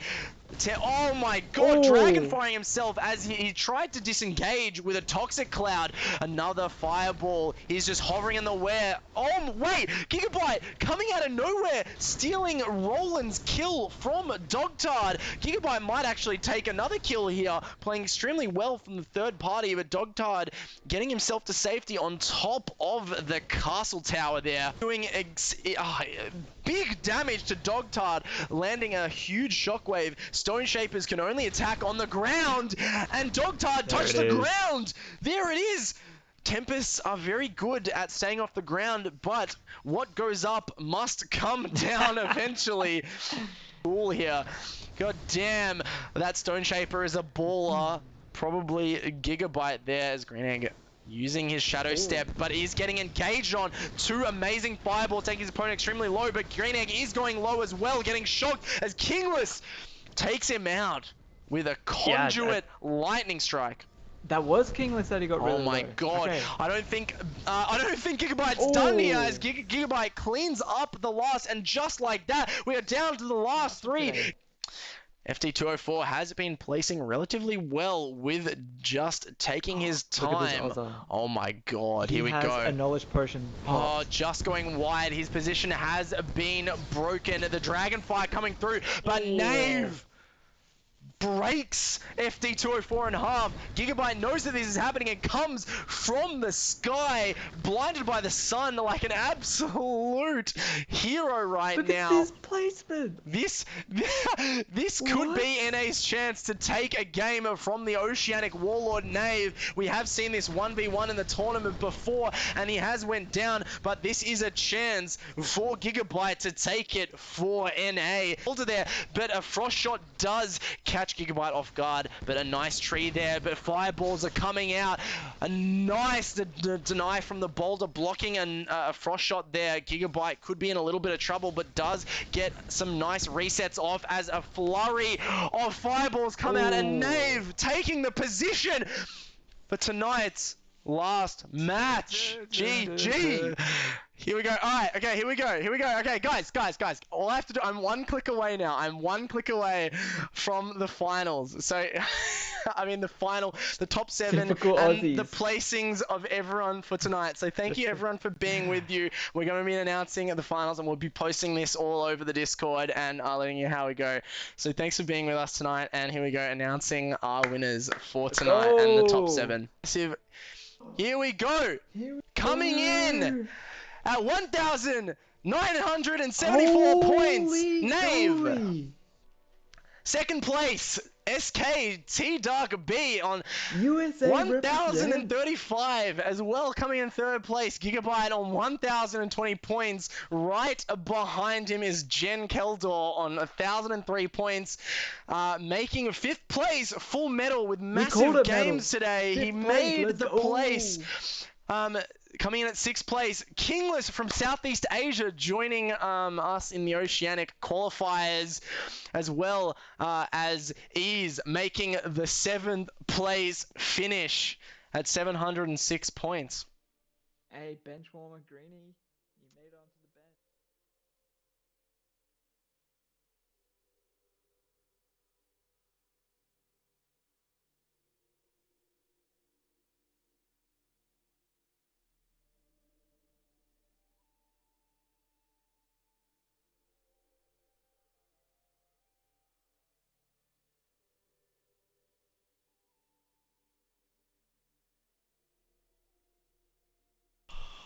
Alright guys, hope you enjoyed that.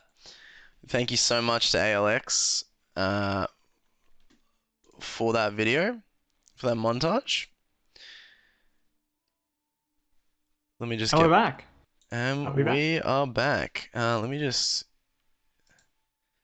get this back. We have amazing technology, as you can see, guys. I don't know what I enjoyed more, the montage or the chat. Both were great. Yeah, no, I was loving the chat there. So we are just waiting for Give us the results. We are waiting for the results now, guys. Cywater has informed me, the OC referee. We have the final score, and First is now generating the sheet. So the votes have been counted. We don't need any more recounts or anything like that. No recount. We don't have any. We don't have any mail-in votes or anything like that lost, and yeah, we don't have anyone yelling "stop the votes." I mean, my roommate's just chilling outside playing Dungeons and Dragons. And he's not banging on the door saying "stop the votes." Calm down, stop dude. the votes. Yeah, he's not. I think everything's going well so far. No, guys, no. We're not solving the. We're not solving the. We have the vote. It's already. It's sorted. It's sorted, guys. First is currently whipping us up some excellent graphics, and like I said, it's not going to be Feels OC man. It's going to be Feels Professional man, because we're going to have a nice graphic. In the meantime, though, can we get another display of the emotes that our community has made for us tonight? In the space of in between our games. Yeah, no, up on your screen. So we've got Feels OC man. We've got a peepo with a VB long neck and an Aussie cork hat, wide brimmed hat with dangling cork. I'm pretty sure the reason why that cork exists on strings is to swat away flies, because there's so many flies in Australia. Right? I'm so certain. I had no idea. Yeah, no, I'm so certain that's why there's cork on the hat, is because, you know, while you're moving, it's constantly swatting away flies, so you won't get flies, you know, landing in your face. That's and genius. That's I know. actually genius. Yeah, it's the bush tucker, mate. You know, we live on the land, and yeah, we stop fucking flies from getting in our VBs, mate. Yeah, it's a bit how you going. Cork hat history, give us the fucking and you know, oh, calm down, look, right? guys, I'm not the one doing the votes One here. emote right? at a time. Look, Chill. the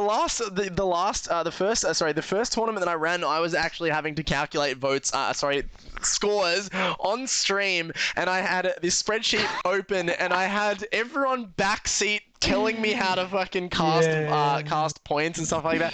That was an experience that I struggled to get to, but we ended up getting somewhere. But now I've got a team helping me get to this final position. So thank you so much to everyone who's been a part of it.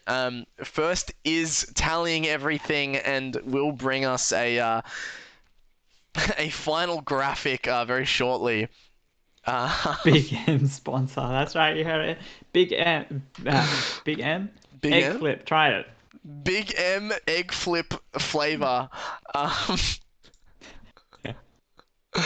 oh my god. I've forgotten about some of these games already. Chat, you just taken me by storm.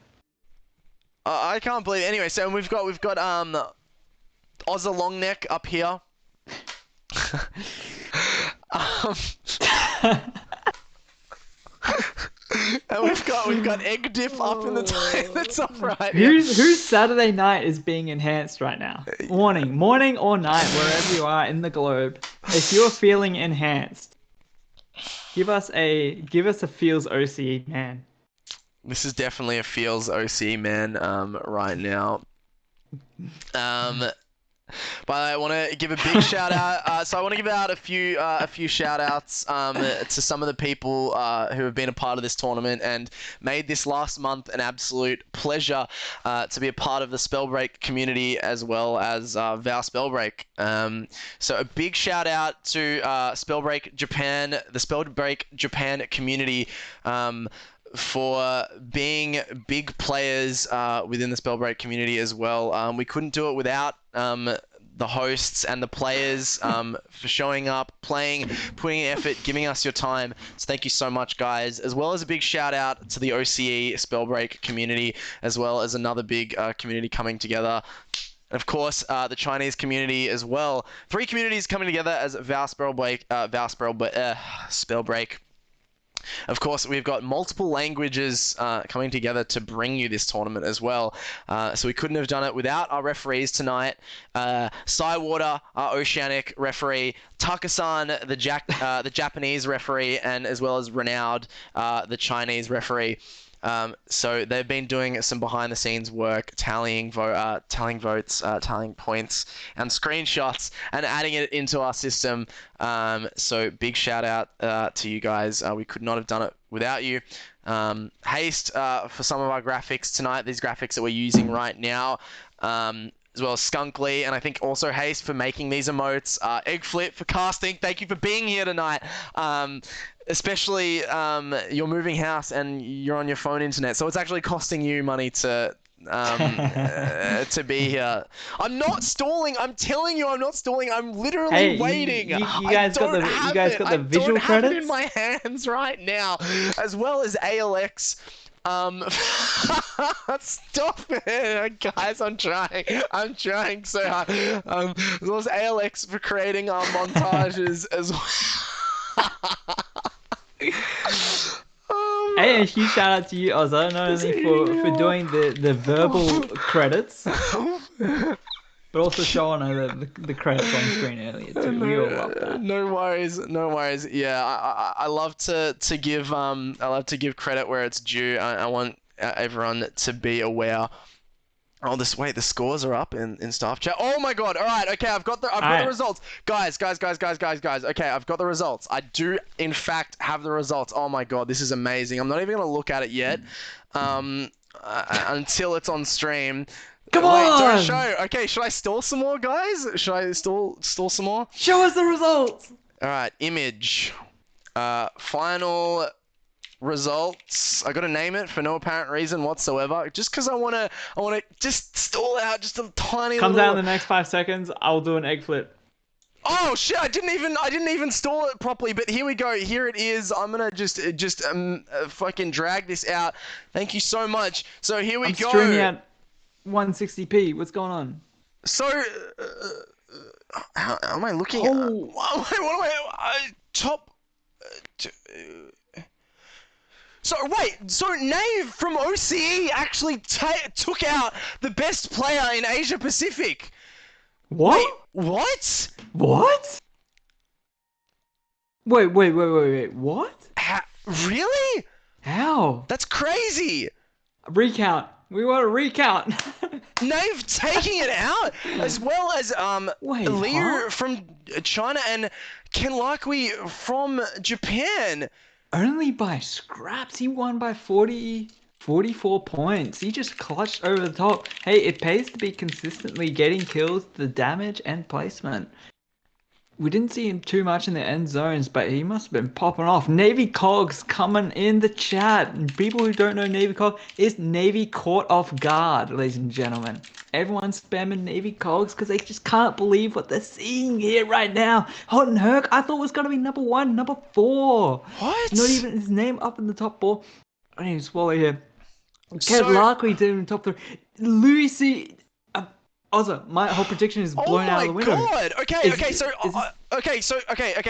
My prediction is actually crazy. My prediction is way off as well. So I am getting confirmation from the referees that these results are correct. Yes, they are all correct. And okay, so I just want to bring up another image as well, and we will find out who the final winning region overall was as well. What? As this throws everything out of the water. I know. So this isn't. Ozza, I thought it was going to be Hot and Herc on top. Peru, maybe second or third. Ma coming up in the top five somewhere. Keldor up there too. What is going on here with this lineup? So here we And go on top of the screen right now. I just want to tell you the final points for the region rivalry scores here. So we've got Japan way out in front on 5,971 points. So Japan will walk away with the crown of being the region rivalry winner overall, as a lot of the Japan players just showed up, as well as OC coming second, and China coming third. A very close match indeed, finals indeed. yeah, they played insanely tonight. And they were a player down, just as well as OC. China had all seven of their qualifiers playing tonight, while OC and Japan both had six on their regions. So So I am insane. getting confirmation from the referees tonight. So they are eyes and ears, in the trenches. So the games were a bit tilted because most of the Chinese players didn't play all 5 games, and a few OC players DC'd on the last round as well. So there were slight issues as well, and definitely this tournament was an incredible challenge, bringing 3 regions together, especially for each region having different challenges. But I'm actually just in awe, like. OCE, This is incredible. Nave ended up just winning everything. I can't believe it, Ozza. Honestly, I could not believe it. That was insane. We had Recount. game one, Japan taking the Wow. win. Hot and Herc took the win. Game two, Japan took the win again. Game three, it was China on top. Game four, it was Japan, and then game five, China on top. What? Wow. Holy moly. But Japan hey, players, you yes, know of what? course. Huge congrats.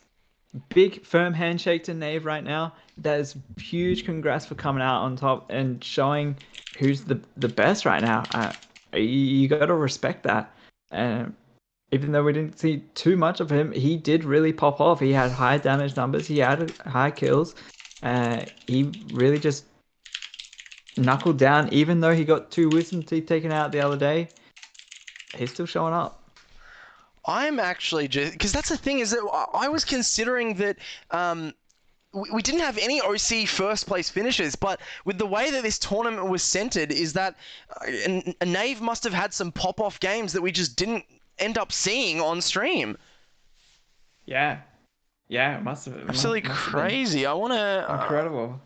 I want to see Wow. So all screenshots are available currently, and I do want to just go through, but look, I'm just in awe right now. I guess that concludes our tournament. Yeah, GG's. The OC takes the win. No. Japan takes the win. So Japan wins the Oh, Japan yeah, yeah, yeah. Japan wins In the terms region of points. rivalry. No, yeah. So look, so the in terms of the solo tournament, Nave is our top player in all of Asia Pacific. So Nave is the Hmm. best player in the entire Asia Pacific, Hey, North congrats, and Nave. South server. So not only is he the warlord of OCE, he is the warlord of Asia Pacific and has been crowned as best player. But we did come today for 3 regions fighting for the win, and Japan will take the region rivalry crown from Japan, from OCE and China. Yeah. So thank you Nave in the everyone. chat saying, "Holy moly!" He I can't know. even believe it himself. He almost Hey, doesn't and believe it. congrats to him. He gets the cash prize, and he can spend it on a sub if he likes. Wow. So No, yeah, don't say so the that. You don't top have three. to say So that. Nave, Liu, and Ken Larkwee will be getting some cash prize. Nave did it for OC. He's way out in front. The next OC player came in at 7th as Darkbreak had a 7th place finish. As well as the next one was a Keldor and Ease. OC And Gigabyte at 11th. falling a bit short there. Yeah. No, all good, guys. Fantastic games tonight. I've had an absolute blast. I'm sure you have too, Egg Flip. Yeah, it's But been awesome. thank you so much, everyone, for joining us tonight. I'm in absolute awe, really. GG's all round. GG's, guys. Stay tuned for our trios tournament coming up. The announcement will be next week. More information and public screenshots. So if you guys want to go through and check the results and look at the details of each game, we will definitely make that public for everyone to see. But again, congratulations to Japan, the dominant region in the Asia Pacific, and also congratulations to Nave, the best player and MVP of tonight's tournament, as well as Liu from China coming in 2nd and Kent Larkwee coming in at 3rd place. Congratulations, guys! And I've been Ozzy64, and this is Egg Flip as well. Thanks for See? watching, guys. See you next time. Mwah. I'm gonna raid Merlin, I think. Who are we rating? Who are we rating, by the way? Guys, who are we rating? Merlin? Are we happy with Merlin?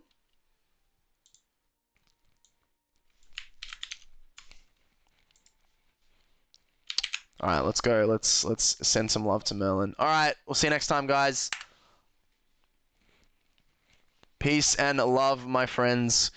We are 5 seconds away from a huge raid. Thank you for joining us tonight, and we will see you next time.